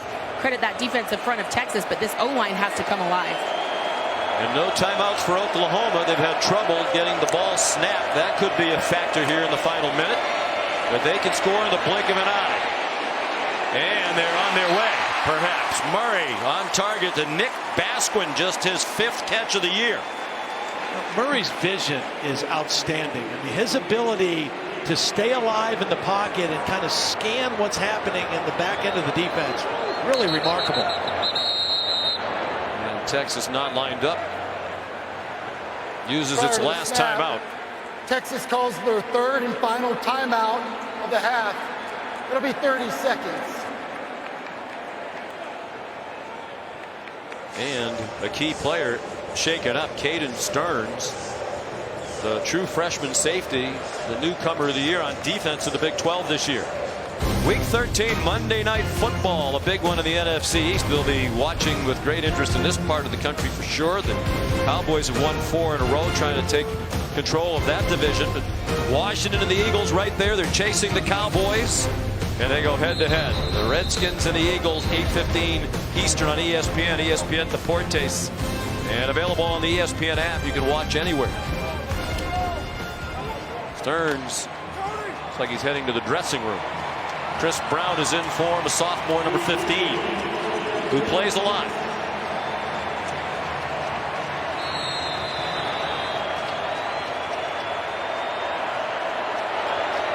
.51 seconds to halftime. No timeouts on either side. 1st and 10 Oklahoma from its own 44. Sooners have not led in the game. Basquin again. High stepping his way out of bounds and thrown down at the end by P.J. Locke, but it's another first down. Texas was so concerned about covering deep that they didn't have enough defenders over there on that quick throw. Had 2 blockers in front and a big gain with that pass. Basquin had 4 catches all season long. Now he's had 2 back-to-back. They're at the 36 of Texas in long field goal range. Murray all day throws, and a leaping catch by CeeDee Lamb, and he is inbounds at the 19. The ruling on the field is a completed pass for a first down. No pass rush. Good job by that offensive line in this possession, giving Kyler Murray time to just see what he wants to see. What a catch, but I don't know if he got that foot down. They ran the play. Kennedy Brooks carries. Wow. I think Oklahoma got away with one there. I don't know that he got his foot down. I think he had one in and one out. It was just a question of which one came down first. Meanwhile, after the Brooks run, there's a flag. Tremendous effort. But the left foot down, right foot out. I think you're right. I think the left foot came down first. I think he just got the left foot down ahead of the right. All you need is one. It has to be the first one. Yeah, left toes down. Good call by the officials. Wow, what a catch. And good work by the replay booth to let them continue on. Officials now conferring. Brecken Hager. After the play, personal foul, face mask by the defense, number 44. That will be enforced half the distance to the goal. It's an automatic first down. This dead ball foul caused the running clock to stop, and Oklahoma will decline the 10-second runoff. They will start the clock on the snap. Hager, an emotional player. As Todd Orlando said, he's a little out there. He's hoping they win today for a lot of reasons, including he wants to cut that long hair. He said, I won't cut my hair until we win a Big 12 title. And it's been growing for several years without a haircut. Keep an eye on Calcaterra right here. He's the biggest receiver out there. Longhorns inching toward the line. They bring pressure up the middle. It was blocked. And it's Calcaterra with the Oklahoma touchdown and the lead. Flag down in the back of the end zone near where he made the catch. I think it was holding or pass interference on Brandon Jones, who was in coverage on Calcaterra. Prior to the pass, holding, defense, number 19. The penalty is declined. The result of the play, touchdown. This is a beautiful route by Calcaterra. He's going to set up Brandon Jones. Watch Calcaterra move a little bit outside pause, and then cut back in, and that's what drew the holding, but still a beautiful throw by Kyler Murray to the back of the end zone, and Oklahoma takes the lead. For the first time today. Even when they're stagnant, they're so explosive. The extra point by Seibert has given the Sooners a 6-point lead. Nice job by Murray, not panicking, even though there were some free rushers coming. He knew he had Calcaterra in the back of the end zone and threw it to his biggest target out there for the touchdown. Grant Calcaterra, sophomore from Rancho Santa Margarita, California. First-year starter. Last year played behind the terrific Mackey Award winners, the best tight end in the country, Mark Andrews, who's now having an excellent rookie year for John Harbaugh and the Baltimore Ravens. Well, and another costly face mask penalty on Texas in that drive. That now 8 penalties for 78 yards against Texas in the first half. As good as they played in so many ways, that has hurt them in this ballgame. And you go back to the play calling, not to belabor the point. But with 2nd and 25, they're in their own territory. Right. Oklahoma out of timeouts. They threw a pass, it was incomplete. Tom Herman said, you got to outscore Oklahoma. Clearly that's what he's trying to do. But that stopped the clock and perhaps provided Oklahoma just enough time that it needed with these 18 seconds to score the go-ahead touchdown. Yeah, absolutely. You can question that. I just think Oklahoma finally got a little swagger back to their offense. They had really been stymied, have not been able to run the football, but Kyler Murray kind of came alive there, took advantage of getting the ball back, and now they'll get the ball to start the third quarter with a lot of confidence and a lot of momentum too. And how about words that haven't been said a lot this year? How about this Oklahoma defense? Critical stops. That's a term I learned in the last 3 weeks covering Big 12. Critical stops in critical situations. Now without a timeout, Trey Watson straight ahead. Texas got the opening kickoff, marched down and scored, led throughout almost the entire first half, but it's Oklahoma that takes the lead to the locker room and will receive the second half kickoff. Stay tuned as part of the halftime festivities, the Dr. Pepper tuition giveaway. 2 contestants have a chance to win $100,000 in tuition. The Capital One halftime report after these messages. Welcome back to Dr. Pepper Championship Week. It's Oklahoma, Texas for the Big 12 title. Ehlinger not reluctant to run, and he takes it into the end zone. Touchdown, Texas. Ehlinger looks to the left, takes it up the middle, and in for another touchdown. Murray looking to the end zone, and it is caught. CeeDee Lamb with the Oklahoma touchdown. They bring pressure up the middle, and it's Calcaterra with the Oklahoma touchdown and the lead. You're watching the Dr. Pepper Big 12 Championship on ABC, presented by Jared. It's part of Dr. Pepper Championship Week. Texas scored less than 3.5 minutes in, led throughout almost the entire half. Oklahoma scoring in the final seconds of the first half to take its first lead of this Dr. Pepper Big 12 Championship game. And Oklahoma will receive the second half kickoff.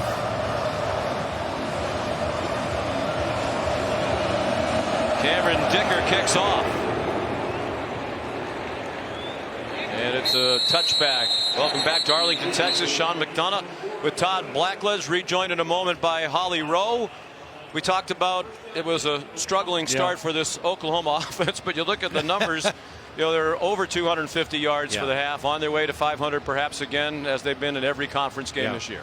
Texas did such a great job for most of that first half, particularly stopping the run. And finally, Lincoln Riley said, you know what, we got to throw the football. They're doing a great job on a run. Let's put the ball in the hands of Kyler Murray. And that really started to loosen things up in that late part of the first half. Kyler Murray throws short. CeeDee Lamb across the field. And they'll mark him out of bounds with a first down at the 40-yard line. They love that play. It's kind of a wide receiver screen under the guise of a crossing route. As long as that receiver gets back behind the line of scrimmage, guys can block downfield. They ran it earlier with Marquise Brown in the first half. That time they did it with CeeDee Lamb. Trey Sermon gets 2. A moment ago, Holly spoke with Lincoln Riley. Well, Coach Riley, that is the first time in 25 games you haven't scored in the first quarter. What kind of changed in the second that you started to get more of a rhythm offensively? We just made some competitive plays. We had plenty of opportunities. We moved it good the first half. We just didn't do a good job, finishing in the red zone. We did that there in the second quarter. How does scoring, going to the locker room at the half, really give you guys some juice? I saw offensive linemen leaping in the air. Yeah, a lot of momentum. To be able to flip that there, get a stop, come down, score, get the ball here to start the second half was huge. Thank you so much. Thanks, Holly. Trey Sermon got them to the 45-yard line. Here's 3rd down and 5, opening possession of the second half. Murray sidesteps the rush over the middle and on target. First down to the Texas 42-yard line. Miles Tees. Well, how Murray eludes this. This is a direct path to the quarterback by Gary Johnson. And he just can't get him. Nice job by Kyler Murray using his feet.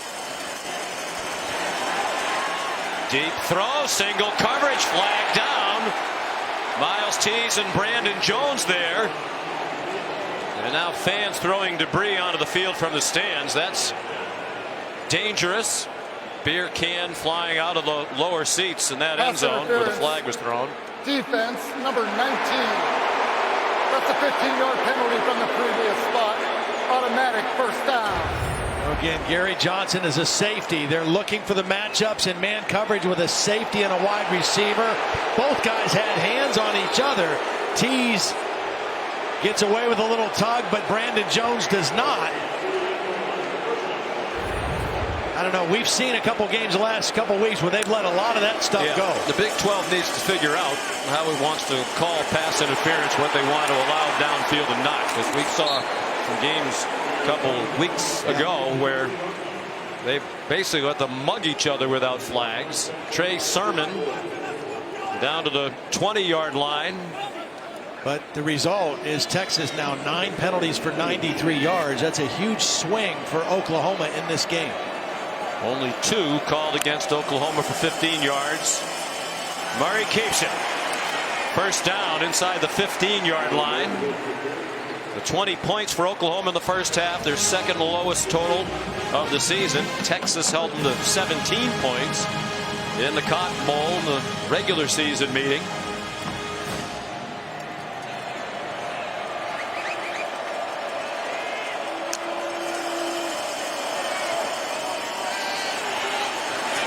Sermon wanted to throw it, runs instead, and is close to another first down. Tackled by Gary Johnson just shy of the 5 and just shy of the line to make.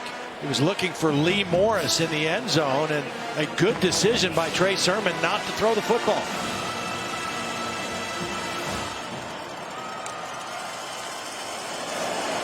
Sermon, touchdown, Oklahoma.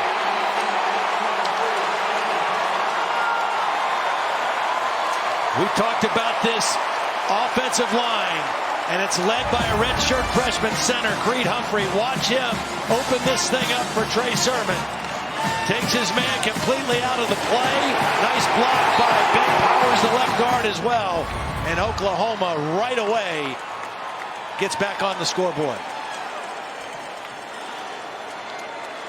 You just cannot stop this offense. You can contain it, you can control it. Texas did that for the first quarter, but now Oklahoma getting it revved up. Kyler Murray started slowly, he was 4 of 8, and he is picked up now. He's completed 11 straight passes. Started 4 out of 9, 11 for 11 since, and 2 touchdowns.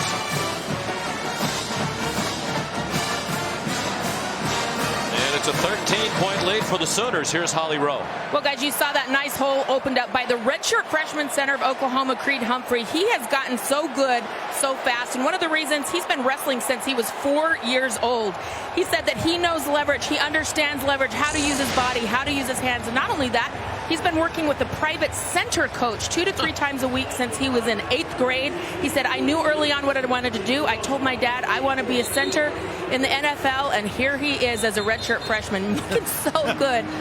You can tell I'm totally obsessed with him. I just think he's so great. I didn't know there was such a thing as a never heard of such a private thing. center coach. No, I've never heard of such a thing either. There are He is kicking a good coaches, one. there are quarterback coaches. Did not know there were private center coaches.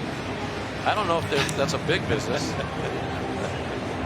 It might be lucrative because he's going to play in the NFL. Lincoln Riley told us he's the best offensive lineman that he's ever been around. And he's a freshman. Austin Seibert, another majestic kick.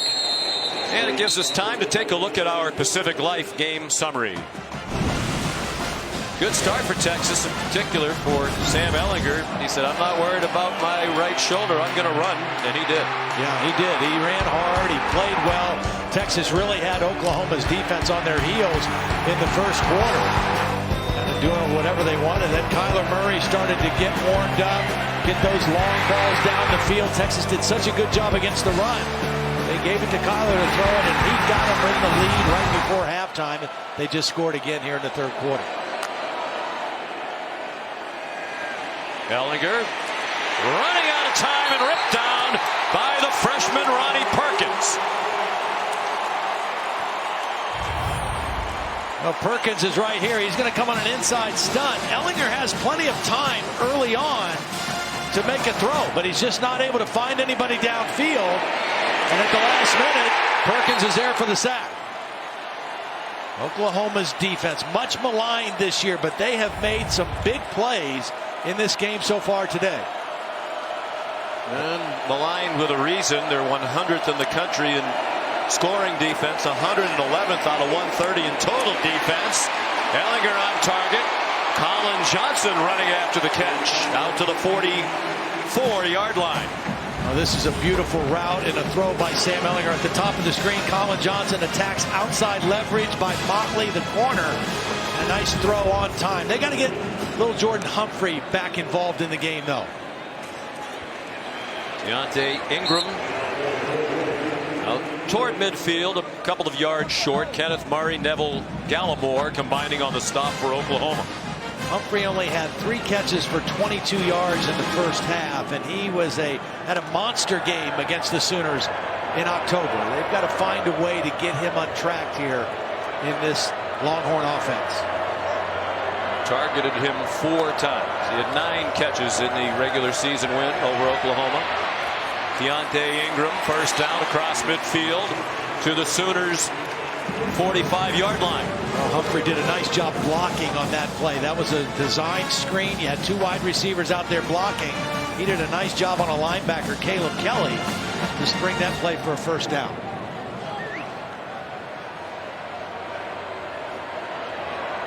Texas really needs a touchdown on this drive. They can't afford to allow this lead to get too far extended with Oklahoma. Ehlinger set himself on target again.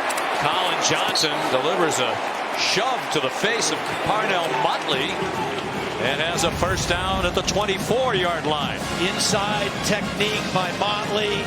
Easy throw and catch for Ehlinger and Johnson. You see Collin Johnson at the end trying to get a little extra.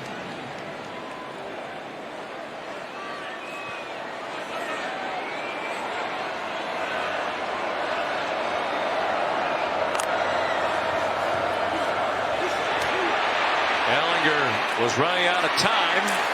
Lil'Jordan Humphrey, a bobbling catch and a loss of yardage on the play. That was a corner blitz by Parnell Motley, and that's why Ehlinger had to get rid of the football. He did a good job just to get rid of the football. Here comes Motley at the top of the screen, number 11, unblocked, and Sam just has to unload the football. Negative yardage play by the Sooner defense on first down. Kenneth Murray, the tackle. Ruffin McNeil continues to preach his belief in this defense and the talent of the defense, the effort level. They have Johnson and Humphrey on the same side here to the short side of the field. Ehlinger given a lot of time. Fires to the end zone. And caught as he inbounds. Yes. Touchdown, Texas, Collin Johnson.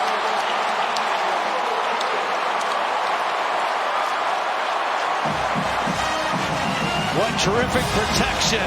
Again, Trey Brown, 5'10", Collin Johnson, 6'4", throw it up, and let the big guy go make a play. 1 foot down, good clean catch, but it started with terrific protection. Ehlinger had a long time to survey that field and come back late to Collin Johnson in the corner of the end zone.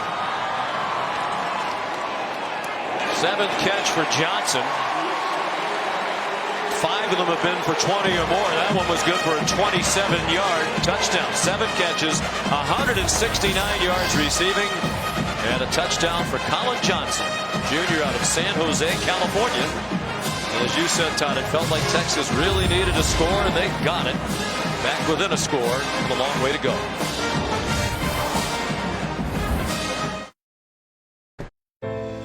It's V Week on ESPN as we continue Jim Valvano's fight against cancer.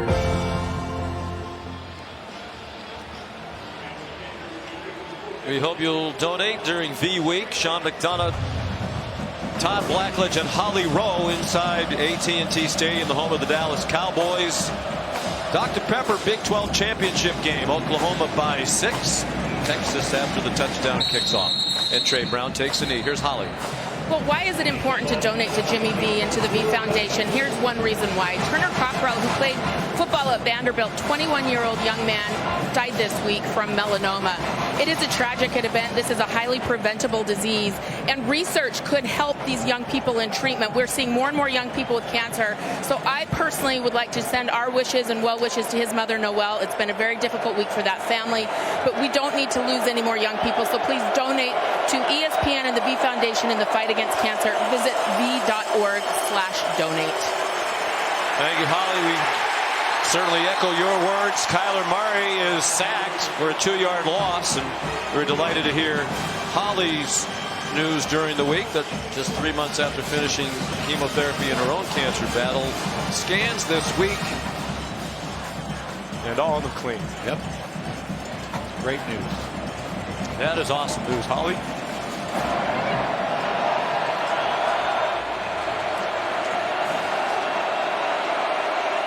Loss of a yard, perhaps even 2. 2nd down, 12, inside handoff, and Sermon is bottled up. Another loss on the play. Well, you can see what that touchdown did to the defense, the energy on the Texas defense. 2 plays in a row, they get to the quarterback, they get a negative yardage play on a run, and now 3rd and long. Can they force a second Oklahoma punt of the football game? Alan Murray trying to go quickly. Texas brings pressure. He threw it up for grabs, and it's incomplete. Well short of CeeDee Lamb. The throw was a duck as he literally tried to duck the blitz. Yes, that's exactly right. That's why he threw the duck. He was trying to duck the blitz and get rid of the football, and he didn't throw his normal pretty pass, and it came up short and wobbly. But credit this Texas defense. B.J. Foster on that pressure. 3 dynamic defensive plays in a row by the Texas defense.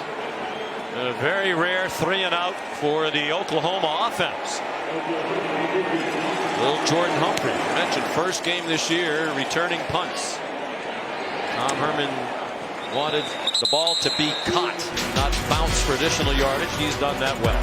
47-yard punt, Texas on offense after this. On a shocking.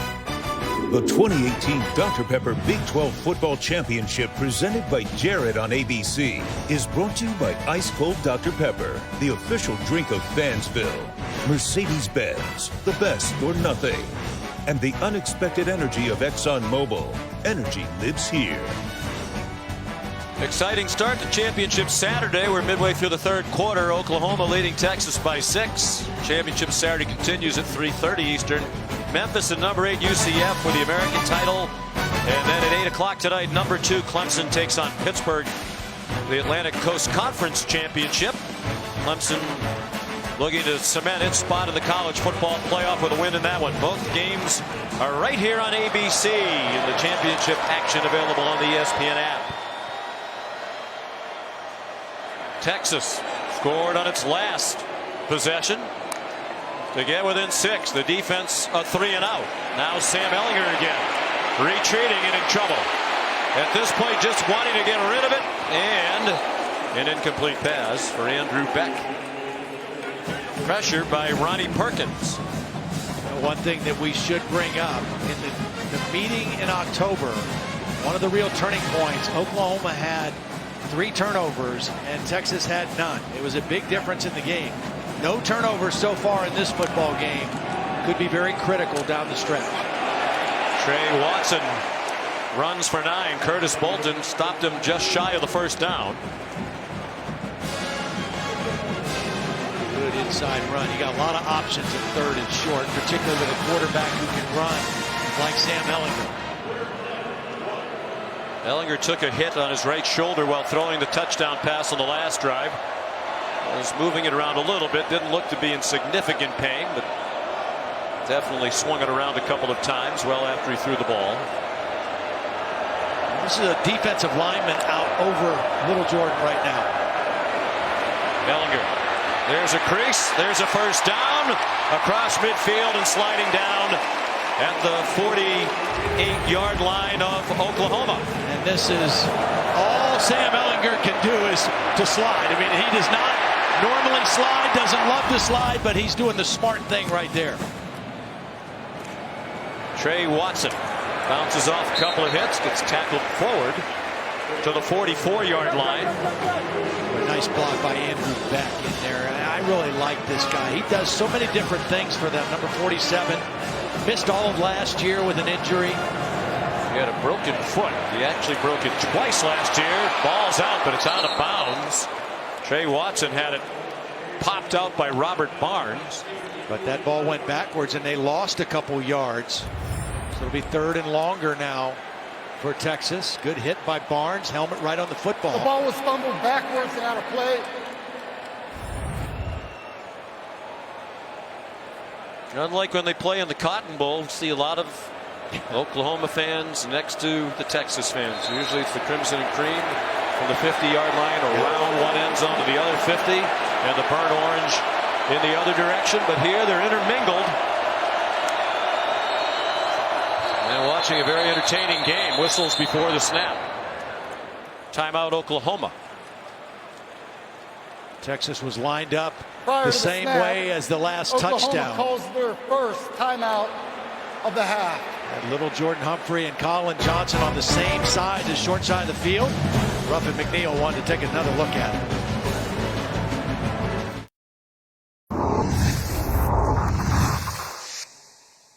The eyes of Texas are upon you. All the days are away. Mentioned earlier, Tim Beck, the offensive coordinator, says Sam Ehlinger believes he was born to be the Texas quarterback. He's been a Texas fan since the earliest days he can remember, trying to lead them to a Big 12 title, down by 6, 3rd and 7. From the Oklahoma 46, he's on target. First down, Lil'Jordan Humphrey inside the 30-yard line to the Oklahoma 28. Working on Trey Norwood, the corner who's playing inside as a safety. Nice route by Humphrey and a good first down. Neville Gallimore down. They missed him in the Oklahoma State game. Came back last week against West Virginia, probably their best interior defensive lineman. Well, they check on Neville. Let's send you back to Matt Berry in the studio. Sean, thank you. Time for your DirecTV. More for your college football thing. Sun Belt Championship over on ESPN. This Appalachian State, Zach Thomas, 35-yard touchdown run, his second of the day. 27-16 App State in the 4th quarter. Very good App State team. Oh, very good. Almost knocked off your beloved alma mater at Penn State at the beginning of this year. Yeah, nothing fluky about that game either, because we had Penn State and Pitt the second week of the season. I was able to watch that film, and App State played them nose for nose. It was really a good ball game. Gallimore limps off. We're talking about Sam Ehlinger. That tweet with the baby hook'em horns, that's how he announced his commitment to go be the quarterback for Texas. Raised in a Texas household. His dad, Ross, graduate of the University of Texas and a huge Longhorn fan. Passed away tragically 2013 while participating in a triathlon around Alcatraz out in San Francisco. Sam, the oldest of his 3 children, brother Jake and sister Morgan, football player and cheerleader respectively in high school. Really enjoyed visiting with him last night. Classic kid. Smart, polite, and obviously tough and talented. A very good backup in Shane Buechele. They battled for the job. Tim Beck said he has the it factor, talking about Ehlinger. He's throwing to the end zone and for the lead. Flag down. They might have been holding Lil'Jordan Humphrey. Robert Barnes intercepted it. Pass interference against Oklahoma will be the call. Pass interference. Defense number 13. That's a 15-yard penalty.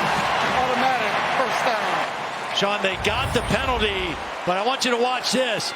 Duvernay is going to run in the middle of the field wide open. He's looking to Lil'Jordan Humphrey out here. He gets the penalty, but if he sees Duvernay in the middle, it's a touchdown for Texas. Nobody around him. They get the penalty, and they're in scoring position, but he would have had a touchdown in one play.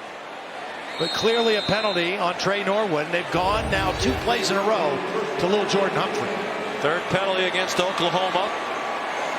Texas has been penalized 9 times. Texas led throughout almost the entire first half, trying to reclaim the lead with a touchdown as we approach 5 minutes to go in the 3rd quarter. And movement along the right end of the Texas offensive line. Yeah, just so long to be in your stance up there if you're an offensive lineman. Texas trying to do a lot at the line of scrimmage. False start. Offense number 52. That's a 5-yard penalty. It's first down. Sam Cosme, the right tackle. Again, they're really high on him. You know, you're asking these guys to stay up there ready to strike for such a long period of time, and he moved, as did Andrew Beck, and 5 yards against him.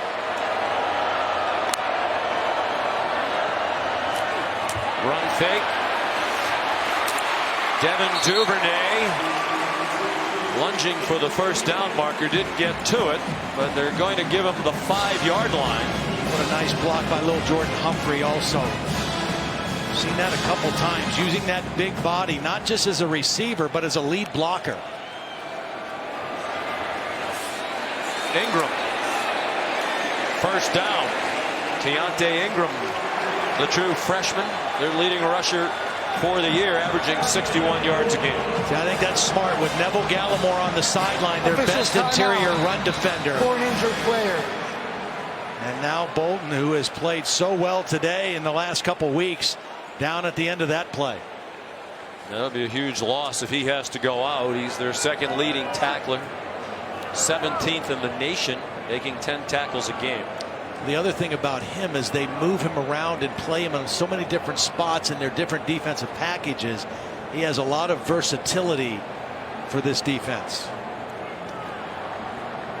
Gallimore looks like he's ready to go. I wonder if it's a cramp.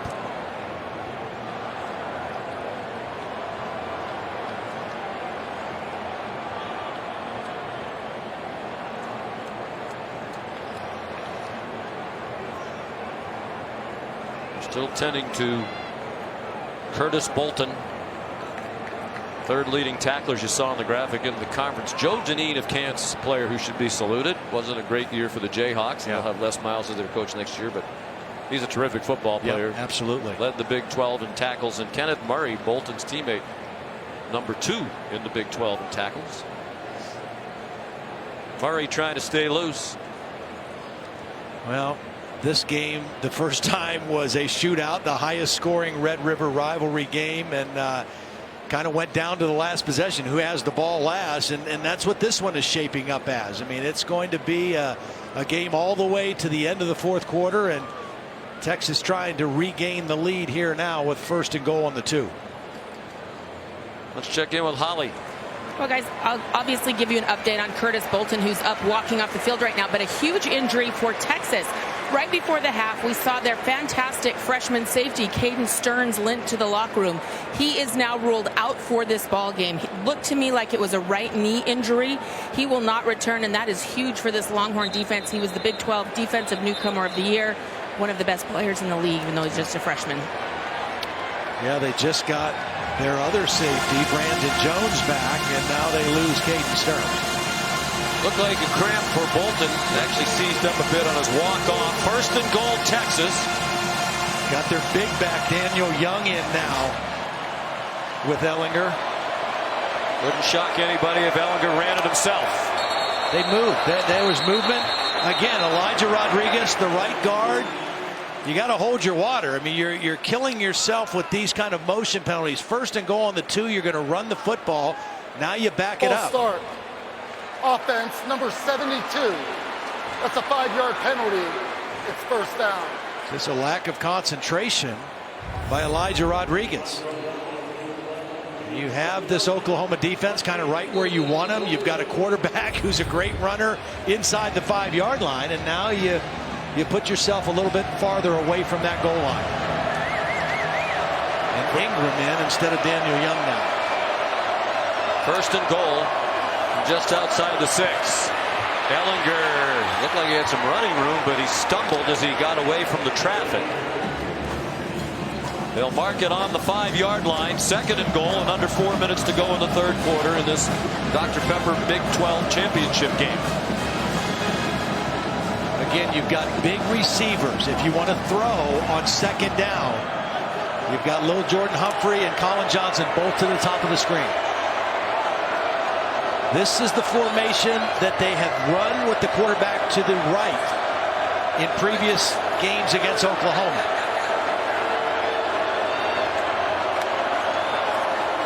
Same thing they did in the first half. It's Ehlinger corralled after a short gain. Amani Bledsoe says, we're not going for that again. Really nice play by Bledsoe. Worked his way down the line. Was not fooled. It's Ruffin McNeil. Took over for Mike Stoops. Huge third down play for his defense right here. Remember, they were first and goal inside the 2 before this. And you wonder if it's 4-down territory. Tom Herman said you really can't kick field goals against Oklahoma. Sooners showing blitz. They rush 5. Ehlinger throws, caught, touchdown, Lil'Jordan Humphrey. Well, that's a mismatch for Texas. Lil'Jordan Humphrey, their best receiver, against a linebacker, Caleb Kelly. One-on-one coverage. Good read by Sam Ehlinger. Watch this right here. One-on-one against the linebacker. Gets the separation. Ehlinger puts the ball in the numbers. And Texas with a chance to take the lead.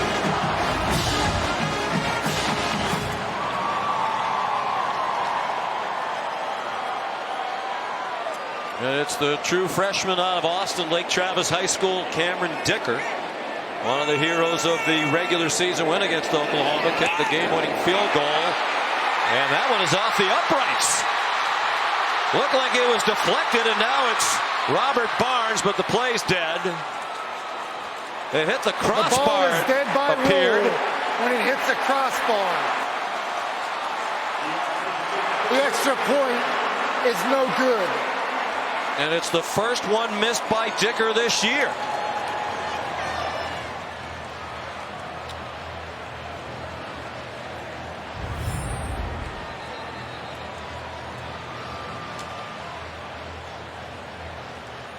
A little bit low by Dicker.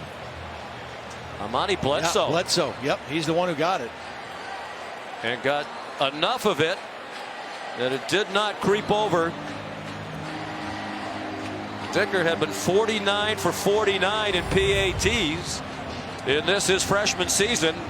That is an enormous play, and it's a tie game with 2:44 to go in the third.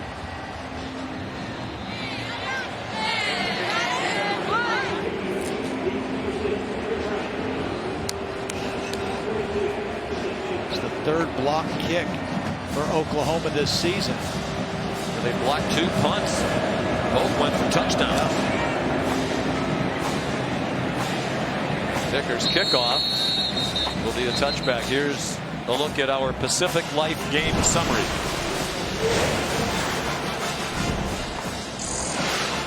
The quarterback comparison. Now Kyler Murray with a slow start, 4 for 9, really came on strong after that. Sam Ehlinger is kind of doing what he did the last time, kind of playing play for play, matching big play for big play with Kyler Murray as a runner and a passer, and a tie ball game, which makes it a lot of fun here late in the third quarter. Murray averages 306 yards passing, 71 rushing per game. He sets and throws, and it's through the hands of Marquise Brown, a little bit too far in front of Hollywood. Yeah, you don't see Kyler Murray miss many throws like that. He didn't have any pressure, just a little bit overthrown to the outside. Marquise Brown working on the safety. They've really worked that matchup against Brandon Jones. Kyler's parents, Kevin and Missy. Kevin, a fine quarterback at Texas A&M, who now tutors young quarterbacks. Kyler told us, my dad taught me how to play. One of the things he taught him is how to be patient in the pocket. Ran out of time and patience there, wisely so. Weaving along the sideline, a first down. Out near the 40-yard line. Well, and this play shows you how dangerous he is. Now you're going to see Jeffrey McCulloch, number 23, in position to make a tackle. But as soon as he takes one false step, the quick feet of Kyler Murray gets to the outside and turns it into a positive play. Has the ability to make you miss with quickness and then run by you with great speed. The only player in the history of FBS football go through a regular season, average 300 yards per game passing and 60 yards or more per game rushing. Kennedy Brooks to the 49, and in many years, Todd, he's a shoo-in. Yeah, Kyler Murray to win the Heisman Trophy, but not in this year when Tua Tagovailoa has been historically great. Dwayne Haskins has already set the Big Ten single-season record for touchdown passes, breaking a mark held by Drew Brees. And they all three are playing in huge games tonight on a national stage. I just think it's awesome for that reason for the Heisman race. Final minute and a half of the third quarter, tied at 27. Huge missed extra point by Texas a moment ago. Marquise Brown got just enough for the first down to the Texas 49.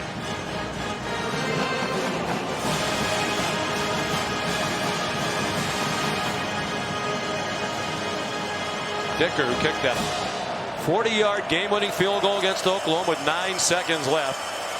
Had a great freshman year, but that was a big miss on the block by Bledsoe. Murray scrambles for about 8 more. They had scored 3 touchdowns on 3 consecutive possessions before the 3-and-out last time on the field.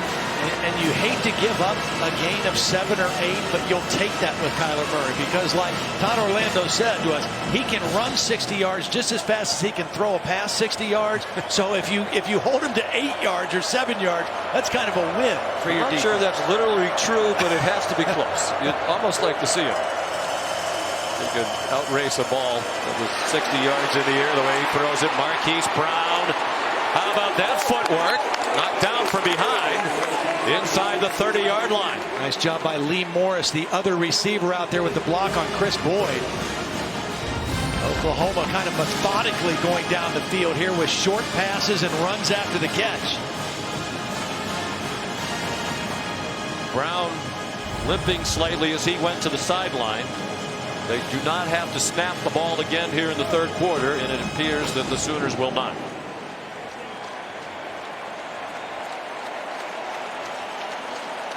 One of the great rivalries in American sports, not just in college football. And this one is for the conference championship, the Dr. Pepper Big 12 title game on ABC, presented by Jared. We'll continue after this word and a word from our ABC stations.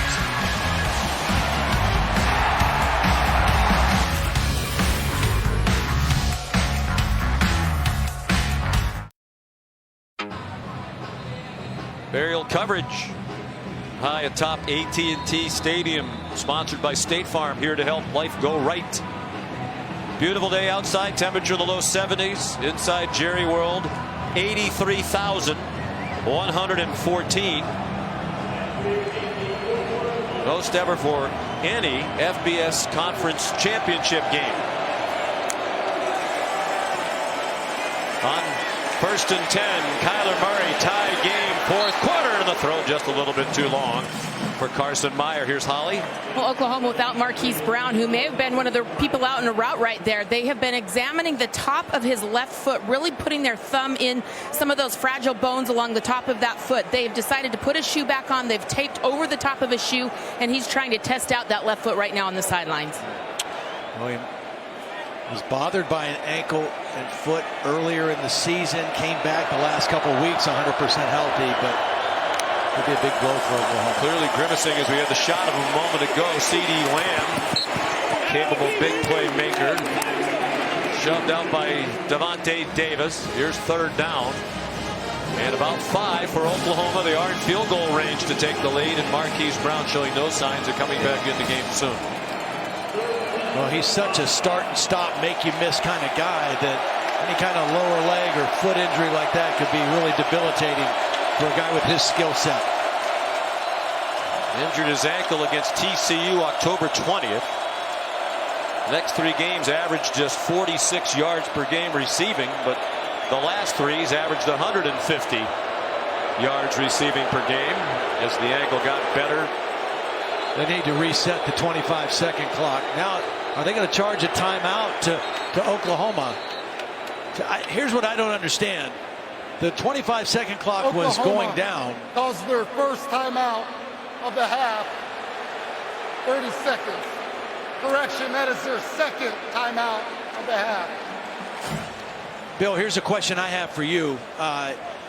So in that particular case, Texas was making a late substitution because they were allowed to. Obviously, Oklahoma substituted somebody. So the referees were standing over the ball. It was a very late substitution, and the play clock went all the way down to 2. By rule, the offense is responsible for that play clock if they substitute. They can be in jeopardy of a delayed game.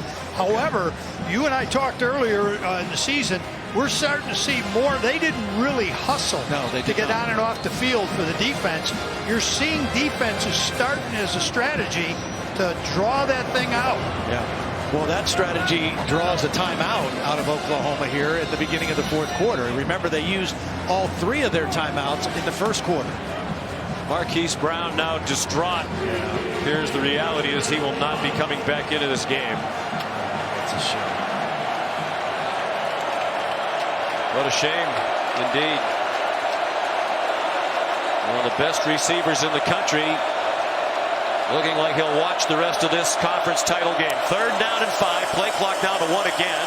They blitz and didn't get close, and it's a 1st down. It's Charleston Rambo who's in because Brown is not. Just his 5th catch of the season for the redshirt freshman out of Cedar Hill, Texas. Kind of a double crossing route inside. Rambo did a nice job of getting separation from Chris Boyd, and Murray found him with the football.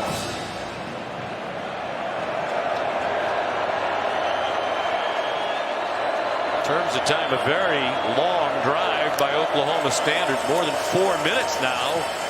Working their way up the field, nothing doing there for Kennedy Brooks. Chopped down by Chris Nelson. Veteran in the middle of that defensive line. His 28th career start for a senior from Lakeland, Florida. And Chris Nelson did a nice job of beating the freshman center, Creed Humphrey, on that play. Stout guy in the middle of that Texas defense.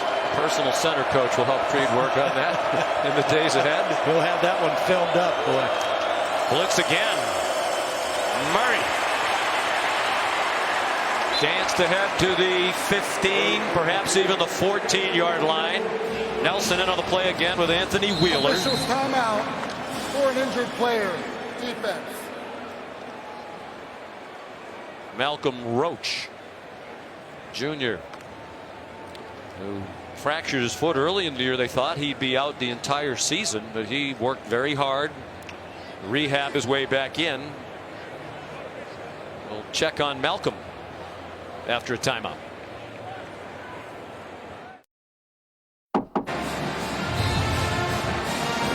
There's the Dr. Pepper Big 12 Championship Trophy. It'll be presented to the winner of this game. You're watching the Dr. Pepper Big 12 Championship on ABC. Presented by Jared. It's Dr. Pepper Championship Week. And it's off to a great start here in Arlington, Texas, with Oklahoma and Texas tied at 27 early in the 4th quarter, and the Sooners on the move. For the Cart. They're bringing that maybe for Marquise Brown.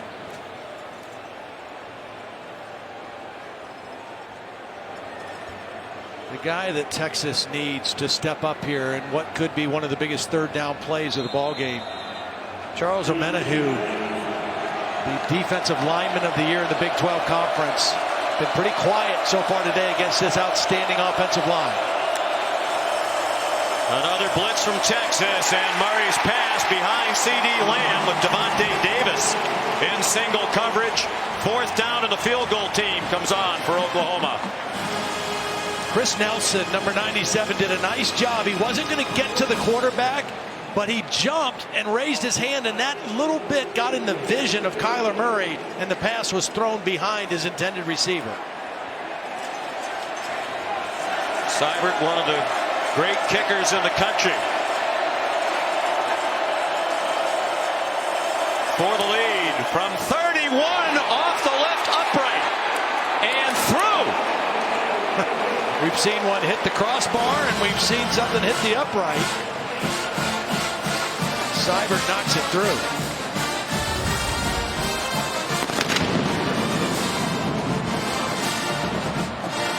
That looked like he was going to hook away for sure. Wow, sure did. Got the inside of the left upright. Actually, it looked like it was hooking and then faded back. It did.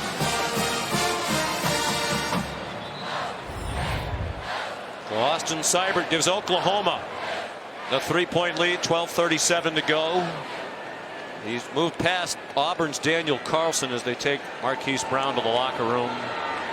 He's moved past Daniel Carlson as Seibert for 2nd in the history of FBS in scoring among kickers. And only Zane Gonzalez of Arizona State, who graduated in 2016, has more career points, 494 for Gonzalez. Seibert has a chance at that one before he's done. I think this is one of the best things this guy does. The percentage that he kicks it out of the end zone is outstanding. Here's Matt Berry back in the studio. Yeah, Sean, keeping an eye on the Conference USA Championship game. Great story developing. UAB, just their 2nd year back in competition after suspending the football program back in 2014. They're up 24-13 in their championship game just before the half. That is an amazing story. Yeah, good job. Bill Clark has done, the coach there. Texas has struggled in 4th quarters this year. They've been outscored by 67 points. Some of that was in the meeting of the Cotton Bowl when Oklahoma rallied from 21 down to tie it in the 4th quarter with 3 late touchdowns. The Horns won on a last-second field goal. Sam Ehlinger out of time, threw it away. Late flag right in the middle of the field. I think it might be an illegal man downfield for Texas. The center, Kyle Shackelford, looked like he had worked his way too far down the field. See what they call. There is no foul for an eligible downfield on the pass. The quarterback was legally grounding the ball. It's 2nd down. Okay.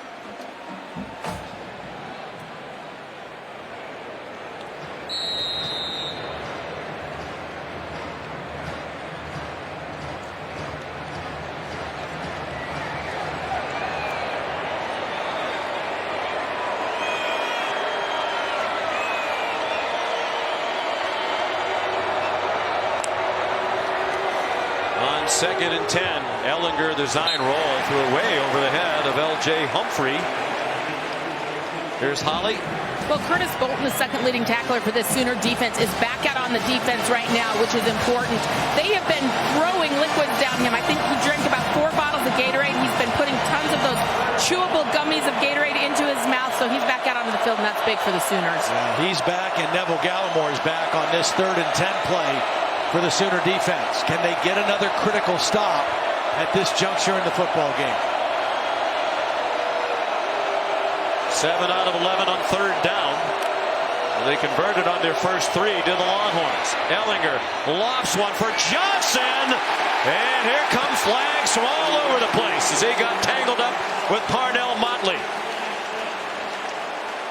Now, it's not a high percentage throw, but when you have receivers this big and physical, it is a high percentage play. Defense number 11. That's a 15-yard penalty from the previous spot and automatic first down. Barnell Motley he doesn't make any play on the football. He has no idea where the ball is, and as Johnson is trying to make a play on the football, he's impeded by Motley, and that's a clear pass interference penalty on 3rd and 10. Johnson, by the way, has set the Big 12 title game record for receiving yards. He'll add to it. Johnson knocked out of bounds by Motley. Prior to that catch, he had 169 yards receiving. He's up to 177 in the game. The previous mark, Big 12 title game, 142 receiving yards by Malcolm Kelly for Oklahoma back in 2006. Trey Watson ahead for a first down and across midfield to the 48-yard line. I think the other thing, if you're Tom Herman, if you're Tim Beck, you want to use clock here too. You're moving the football well. You've got the same amount of yardage as Oklahoma has, but you want to put a little more pressure on Kyler Murray and that Oklahoma offense by the number of chances they'll have left in the game.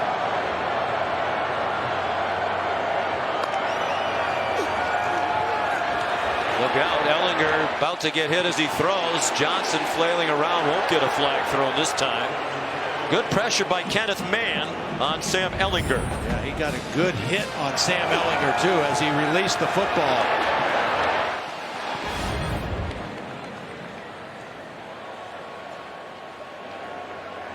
We spoke with Sam Ehlinger last night, Tom Herman. They said the mantra all year long was finish. Last year, Texas lost 4 games that they had the lead in the 4th quarter. This year, they've played 9 one-possession games. They've won 6 of them.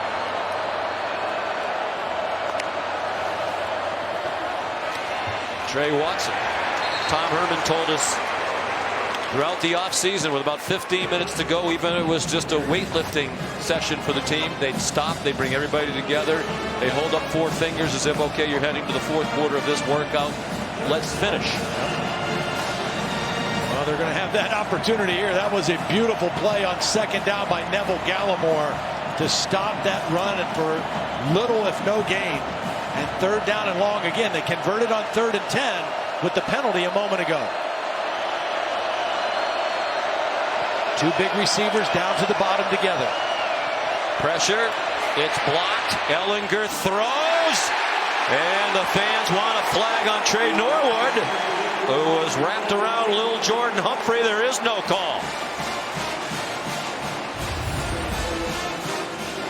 Humphrey's in the slot, working on Norwood. He's going to run the out route. He got his jersey pulled. I don't know what is pass interference and what is not, because that looked like a lot of pulling and grabbing and fighting through the receiver on a 3rd down play. I think that's the flag's got to come out. Pass interference. He's wrapping Humphrey up with the ball still on the way. Ryan Buchevsky on the punt.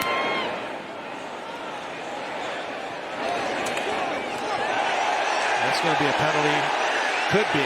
Yep, yes. There it is. Fair catch signal made by CeeDee Lamb, and Josh Thompson hit him.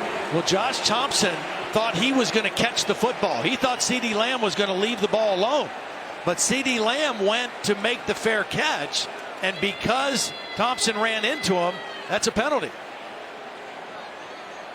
Well, it's been an up and down day for this officiating crew. That pass interference a moment ago, you cannot miss. They've called that all day long.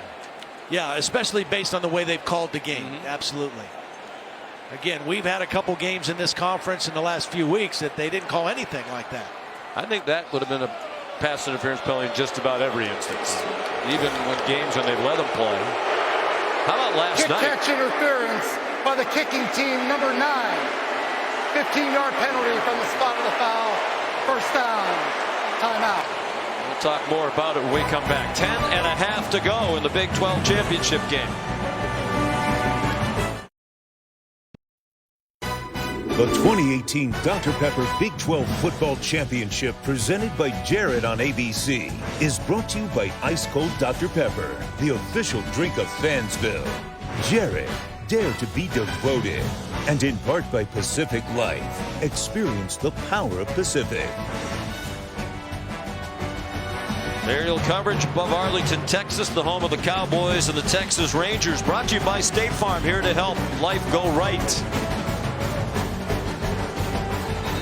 Sean McDonough, Tom Blackledge, Holly Rowe. It's the Dr. Pepper Big 12 Championship. 10.5 minutes to go. Oklahoma the ball at a 3-point lead, trying to win the Big 12 for the 4th year in a row. Texas trying to win the conference crown for the first time since 2009. Well, the penalty against Texas, the Longhorns' 12th of the game for 118 yards, brings the ball out to the 20-yard line.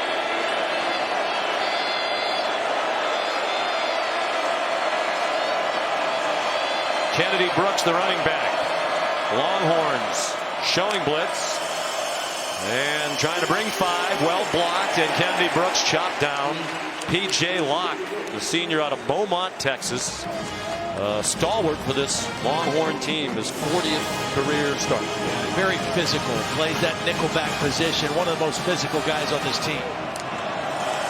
He'll graduate in a couple of weeks, 3.5 years. Good throw and catch, Grant Calcaterra. First down, 33-yard line. Kyler Murray on target. And the arm strength. This from the left hash, throwing it deep out to the right sideline.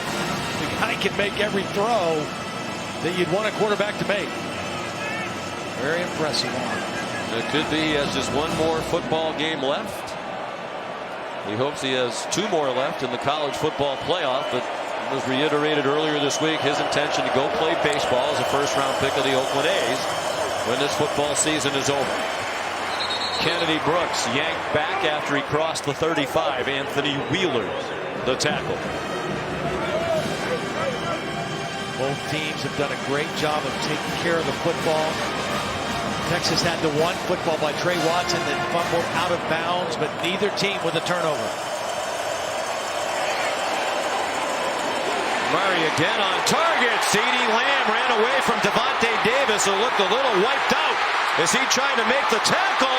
CeeDee Lamb belted from behind, lost the ball. It got knocked out, and Texas has recovered. Brandon Jones came up with the football.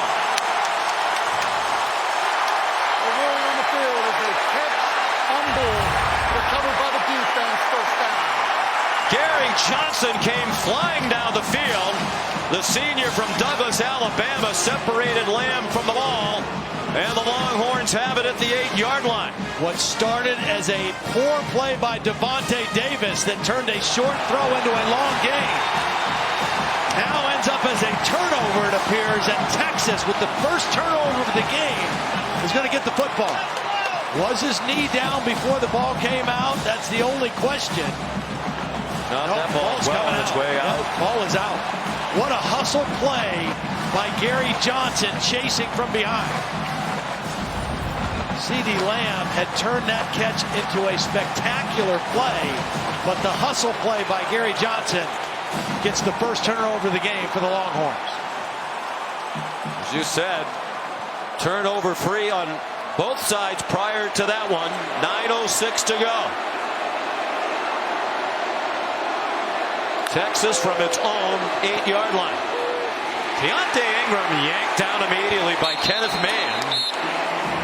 And Todd, a long way to go in this one, but questions about the Oklahoma defense. Some wondering, is it worthy of even being included in the 14 playoff? They're making a significant statement today. Absolutely. This is a much different looking defense than the one we watched last week in Morgantown. A lot of negative yardage plays. They've been more stout against the run. That's a heck of a play on first down by Kenneth Mann for negative yardage. Play fake. Ehlinger knocked down for a safety. Trey Brown came on a blitz, and Ehlinger never saw him.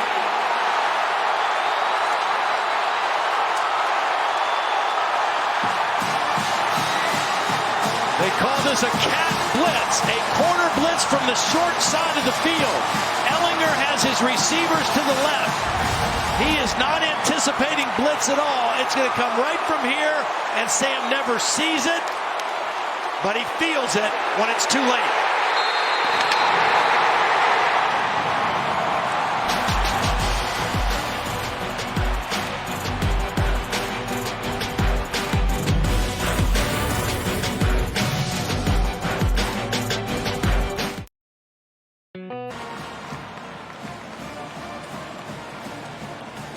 CeeDee Lamb a fumble when it looked like he might run for a touchdown. It was the first turnover of the game.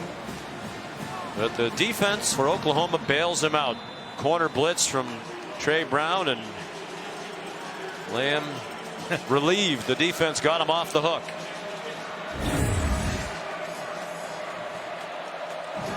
Free kick from the 20. They'll put it on a tee with Cameron Dicker. It's a good boot. Driving Trey Brown, the safety, all the way back near the 10. And he gets swung down at the 35-yard line by B.J. Foster. 26-yard return by Brown, a sophomore from Tulsa.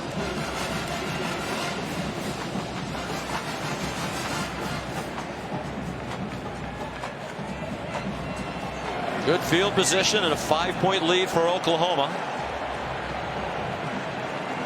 Kyler Murray has thrown for 330 and 2 touchdowns. He's rushed for 38. Little off his mark. Yep, Yeah, the rushing 22 yards off his mark. Well, the pass yards are slightly above average for him. The rushing numbers down. Here's Trey Sermon. Starting to see some tired-looking Texas defenders. Brandon Jones got him down. Beautiful block by the right tackle, Cody Ford, blocking on Breckenhager.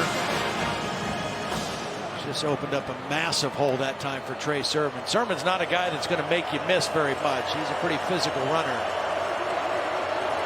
A lot of green grass in front of him on that play. Clearly healthier than he's been. He's had more carries today for Oklahoma, 13 than anybody else. After just 6 carries total the previous 2 games. They give it to him again. He weaves for a first down. And I know they like to go fast, Todd, but if you're Oklahoma, you're a little bit slower in the operation midway through the 4th quarter. Absolutely. I think you can see that. I think you can see that right now. Lincoln Riley's saying, let's be a little bit more methodical. We still want to score. We want to make this a 2-score game, but let's take as much time as we can to make that happen.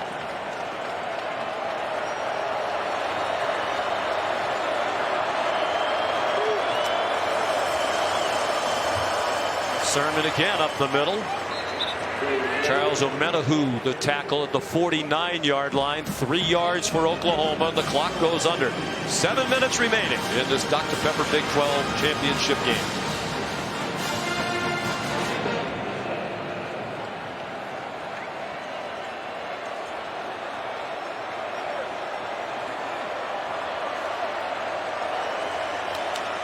They're letting that play clock go down under 10 seconds each time. Very smart clock management right now by Oklahoma. Particularly smart if they get one more score. A field goal would make it 8.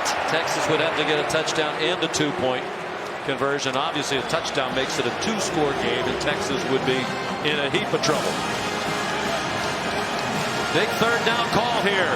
After the carry by Trey Sermon, Lincoln Riley sends in the 3rd down and 6 play. And you got to be alert for a run by Kyler Murray. Remember, no Marquise Brown anymore. CeeDee Lamb is your primary target up here. And Calcaterra not in the game right now. Play clock at 5. Texas blitzes. Murray gets it off. Open receiver. First down. Lee Morris, the former walk-on, high school teammate of Kyler Murray, just down the road in Allen, Texas. Beautiful read. He sees blitz. He's got single coverage. It's out of his hands. Too quick for any pressure to get to him. One-on-one with the free safety, B.J. Foster, who is in there because of the injury to Caden Stearns. And Oklahoma moves the chains. Beautiful read that time by Kyler Murray on 3rd down. Stearns on crutches on the Longhorn sideline. 17-yard play on 3rd and 6. Sermon trying to get outside. Yanked down by Chris Boyd. Flag down for a horse collar. And there's also a flag in the area where you would think offensive holding as well. So 2 flags on the field. I think they'll be 1 penalty against each team.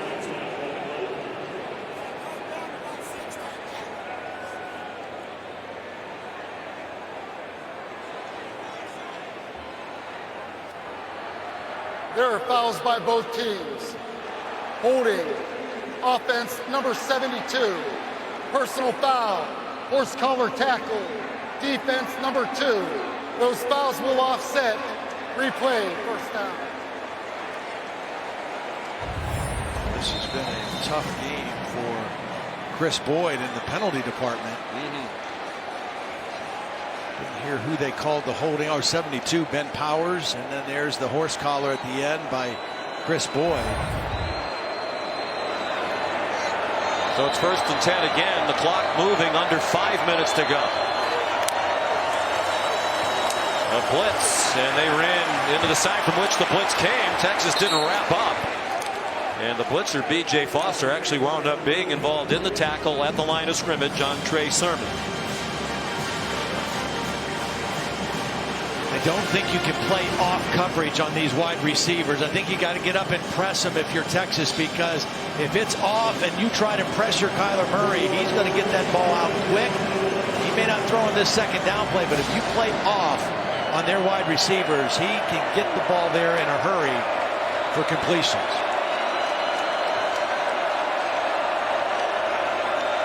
Murray leading the play clock down to 4. Pump fake and a run for about 2. Another mammoth third down here with 4 minutes to go. Gerald Wilbon made the tackle with help from Gary Johnson. Marquise Brown with crutches back on the Oklahoma sideline.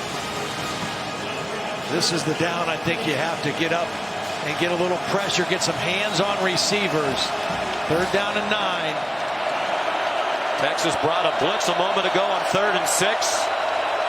And it was an easy completion for Oklahoma. See how Todd Orlando plays this 3rd down and 9. 3.5 to go. Murray under pressure. Man open again. It's Lee Morris again. They won 3 state titles together in this building. And they might be nearing a conference title today. Outstanding work by Kyle Murray, just feeling the pocket, collapsing, stepping up, and just flicking that ball for the completion to Morris. So nifty in the pocket, good hit by B.J. Foster, and Morris holds on to the football for a huge first down. Morris, Murray, Bobby Evans, the left tackle, all teammates at Allen High School on those state championship teams. Kyler Murray went 5-0 here at AT&T Stadium in high school, including wins in 3 championship games. And if you're Texas, Todd, I think you have to start thinking about timeouts. Kennedy Brooks, the ball carrier. Not a timeout yet from Tom Herman. He has all 3 of them left.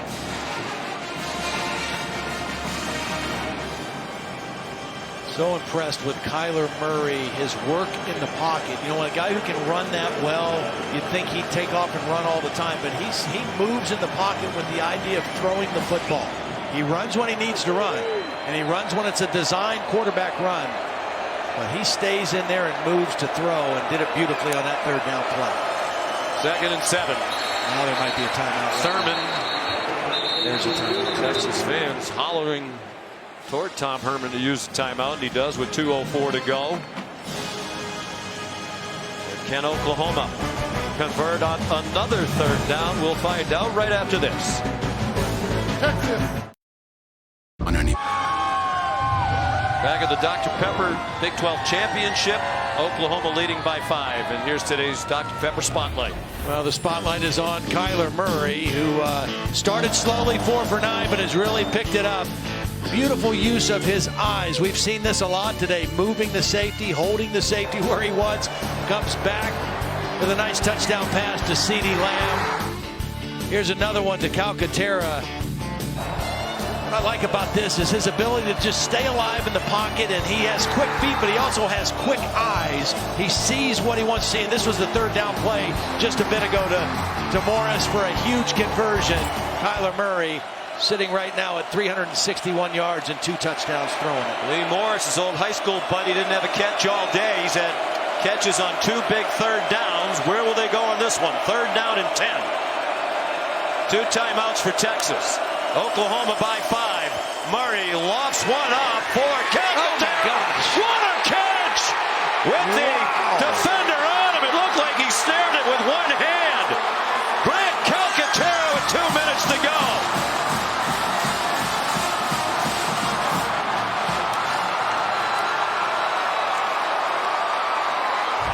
They decided to press on the outside. Touchdown is confirmed. Calcaterra working on B.J. Foster, and it was a one-handed catch from a beautiful throw by Kyler Murray. The touch throw to the outside shoulder, the one-handed catch on 3rd and 10. That is beautiful work. The result of the play is a touchdown. After the play, unsportsmanlike conduct. Offense, number 80. That's his first. That 15-yard foul will be enforced on the ensuing kickoff. Try for point. He spiked the football.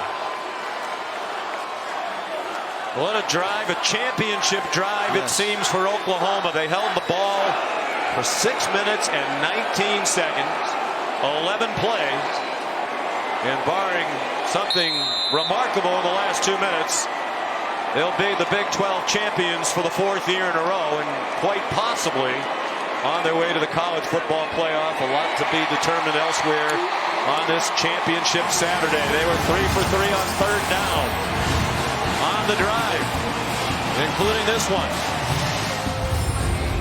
Murray to Calcaterra.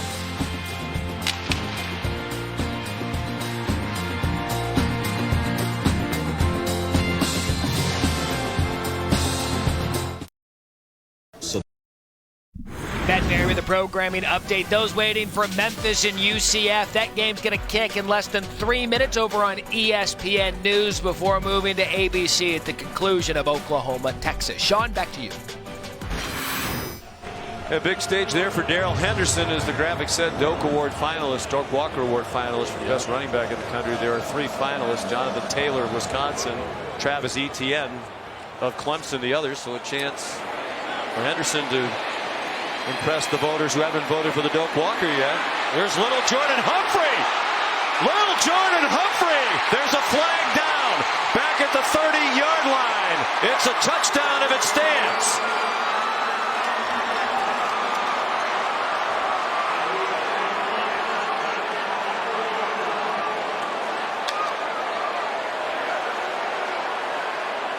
During the return, holding receiving team, number 29.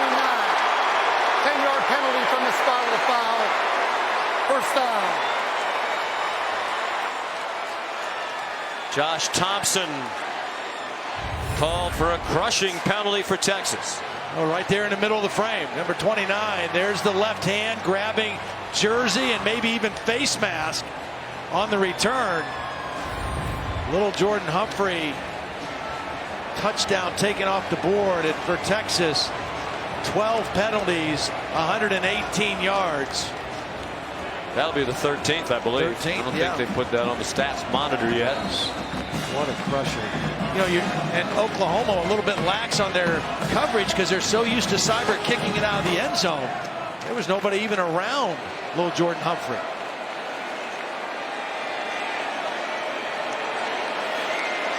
The ball back on the 20.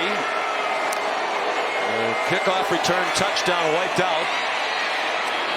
Ehlinger over the middle. Devin Duvernay, he can fly. He gets them all the way out to midfield. They're not a big play offense. They haven't had a play from scrimmage of over 50 yards all season long.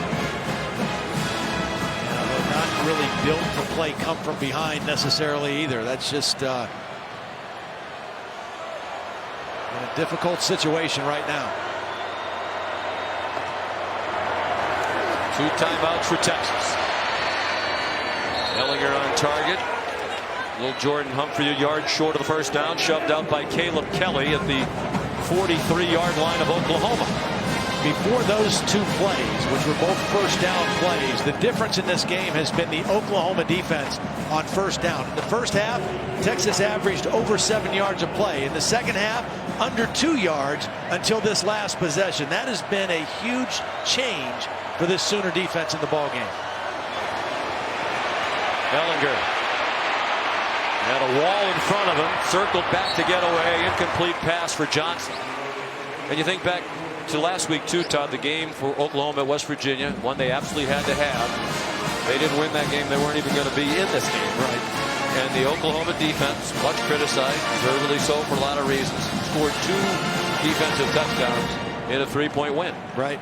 And today, the safety, an enormous play for the defense. Absolutely. And they've had plays like that over the last half of the season. Ehlinger on 3rd and 1. The first down to the 40. Kenneth Mann, the tackle. Time running out on this Texas Longhorn team. 1:15 to go. Needing 2 scores on target. Jerron Hurd, the former quarterback, with his first catch of the day, just his 12th of the season, senior from Denton, Texas. Nice read by Sam Ehlinger. 2 deep safeties. The middle of the field is open, and Hurd was able to exploit that opening. Ehlinger to the end zone. Johnson, who's had a record-setting day, couldn't hang on to that one. They've given him a lot of opportunities on plays like that. He's used his big body. I think he's become an even better and more physical receiver in the second half of the season. And he has had an outstanding ball game tonight. For a great family, his dad, Johnny Johnson, was an All-American defensive back at Texas in the late 70s. Played 10 seasons for the Rams. He's in the College Football Hall of Fame. From the 19, they've been in the red zone 3 times previously with 3 touchdowns. And that one is intercepted. A game-sealing play off the ricochet. Trey Norwood wraps up the Big 12 championship for Oklahoma for the 4th year in a row.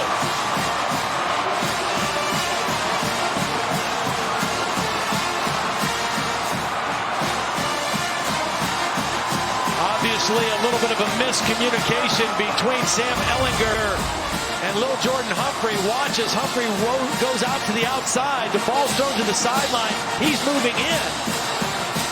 The ball was tipped by Motley and intercepted by Norwood. And another critical stop by this Oklahoma defense should just about do it. When you have an offense, as Oklahoma does, you have to do just enough. That's it. And that's what they did last week. More than enough. Murray dancing around, is killing time. Now takes the knee. And on a day where we said for a lot of the day, Oklahoma seemed to struggle on offense, particularly early in the game.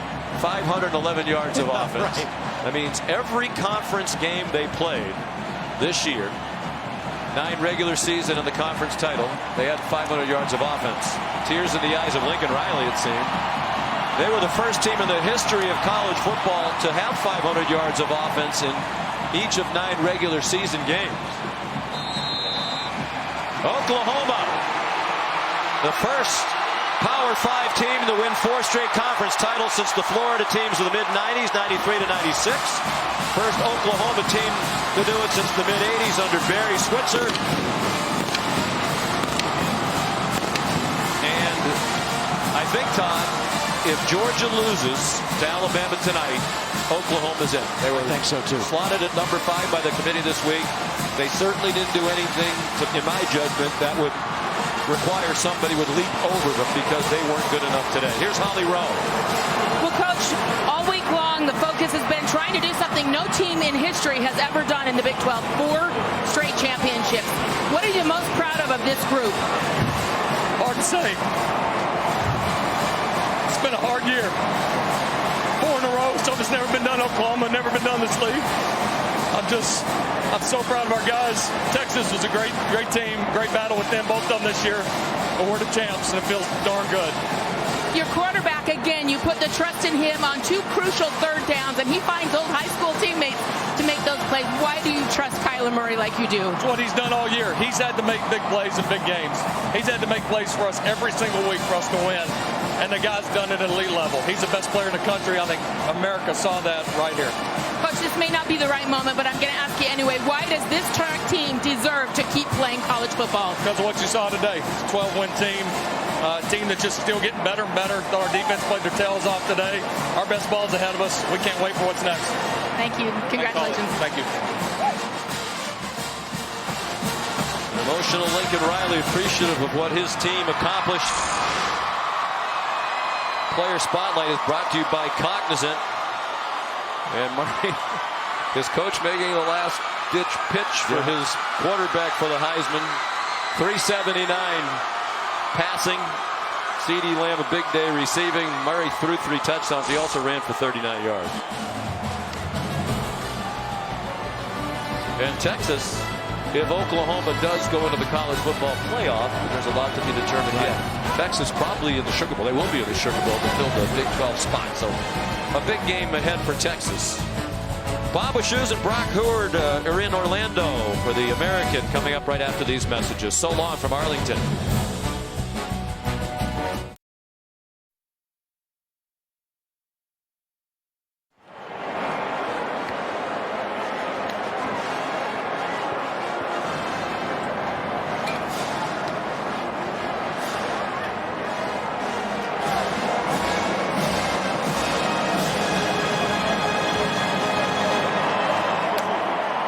Great to see you, my dear.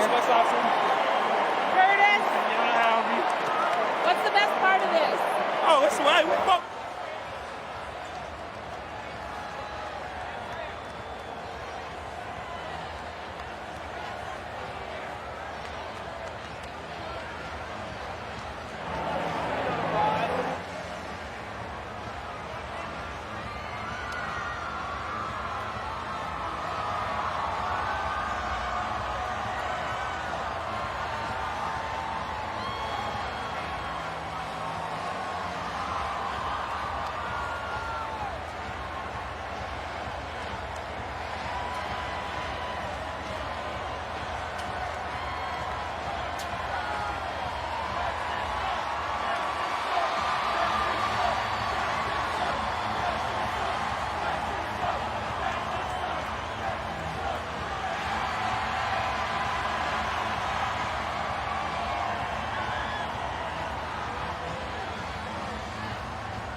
Okay.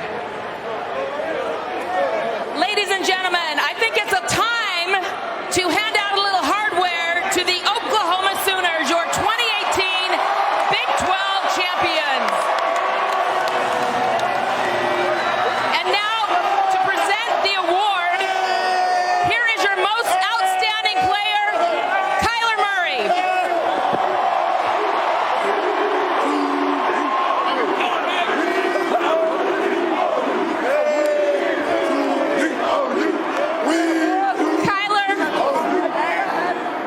The game was on the line, a crucial third down to extend the clock and the lead, and you found an old high school teammate from Allen, Texas.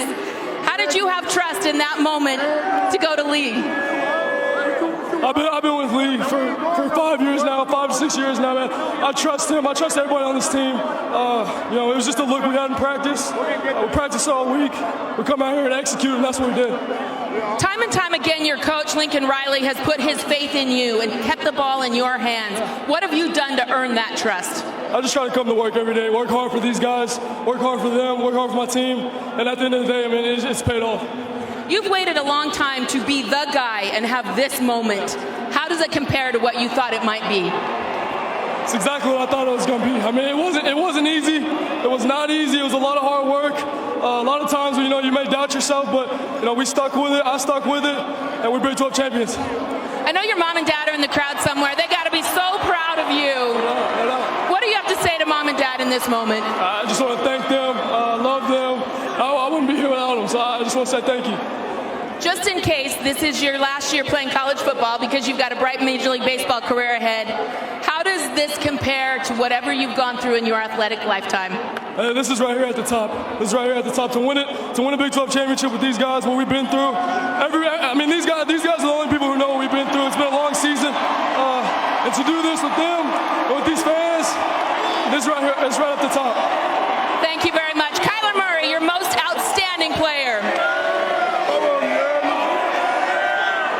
And now to present the trophy, here is the Big 12 Commissioner, Bob Bowlesby. Bob? Thank you, Holly. On behalf of the Big 12 Conference and all of our members, it's my pleasure to present the championship trophy to Coach Lincoln Riley and the Oklahoma Sooners.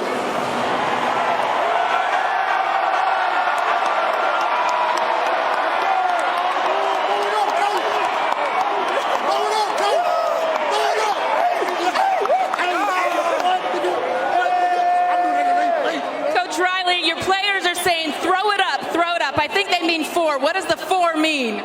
No, they want me to throw up horns down, I promise you. My mistake, sorry.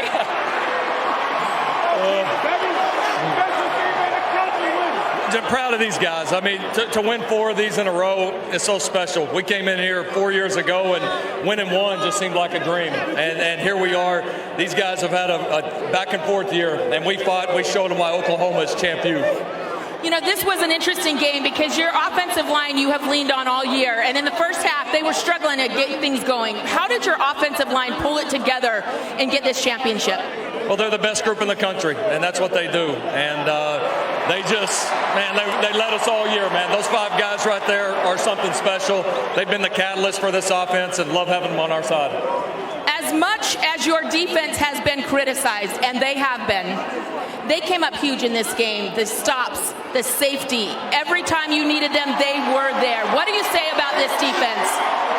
What I've said all year, the championship quality defense. They helped us win 12 games. We wouldn't have this right here without those guys. Proud of those coaches, proud of those players. Some huge moments in this game. Our defense certainly led us. I'm going to put you on the spot with these next 2 questions. I'm a Heisman Trophy voter. Why should I vote for your quarterback? Listen, there's a lot of really good players out there, but what this guy's had to do week in and week out with all the pressure on him, he's had to make big plays and big moments, and he's continued to answer the bell. I wouldn't trade him for anybody. And for the College Football Playoff Committee, who is meeting right down the road, what can you say to them about why this team deserves to keep playing football? They were tuned in today, and they saw what happened here. We've been itching to get back there ever since last year, and so we got some great people on that committee. They'll make a great decision. You got a darn good team right here that would certainly love to be in it. Thank you very much. Ladies and gentlemen, I present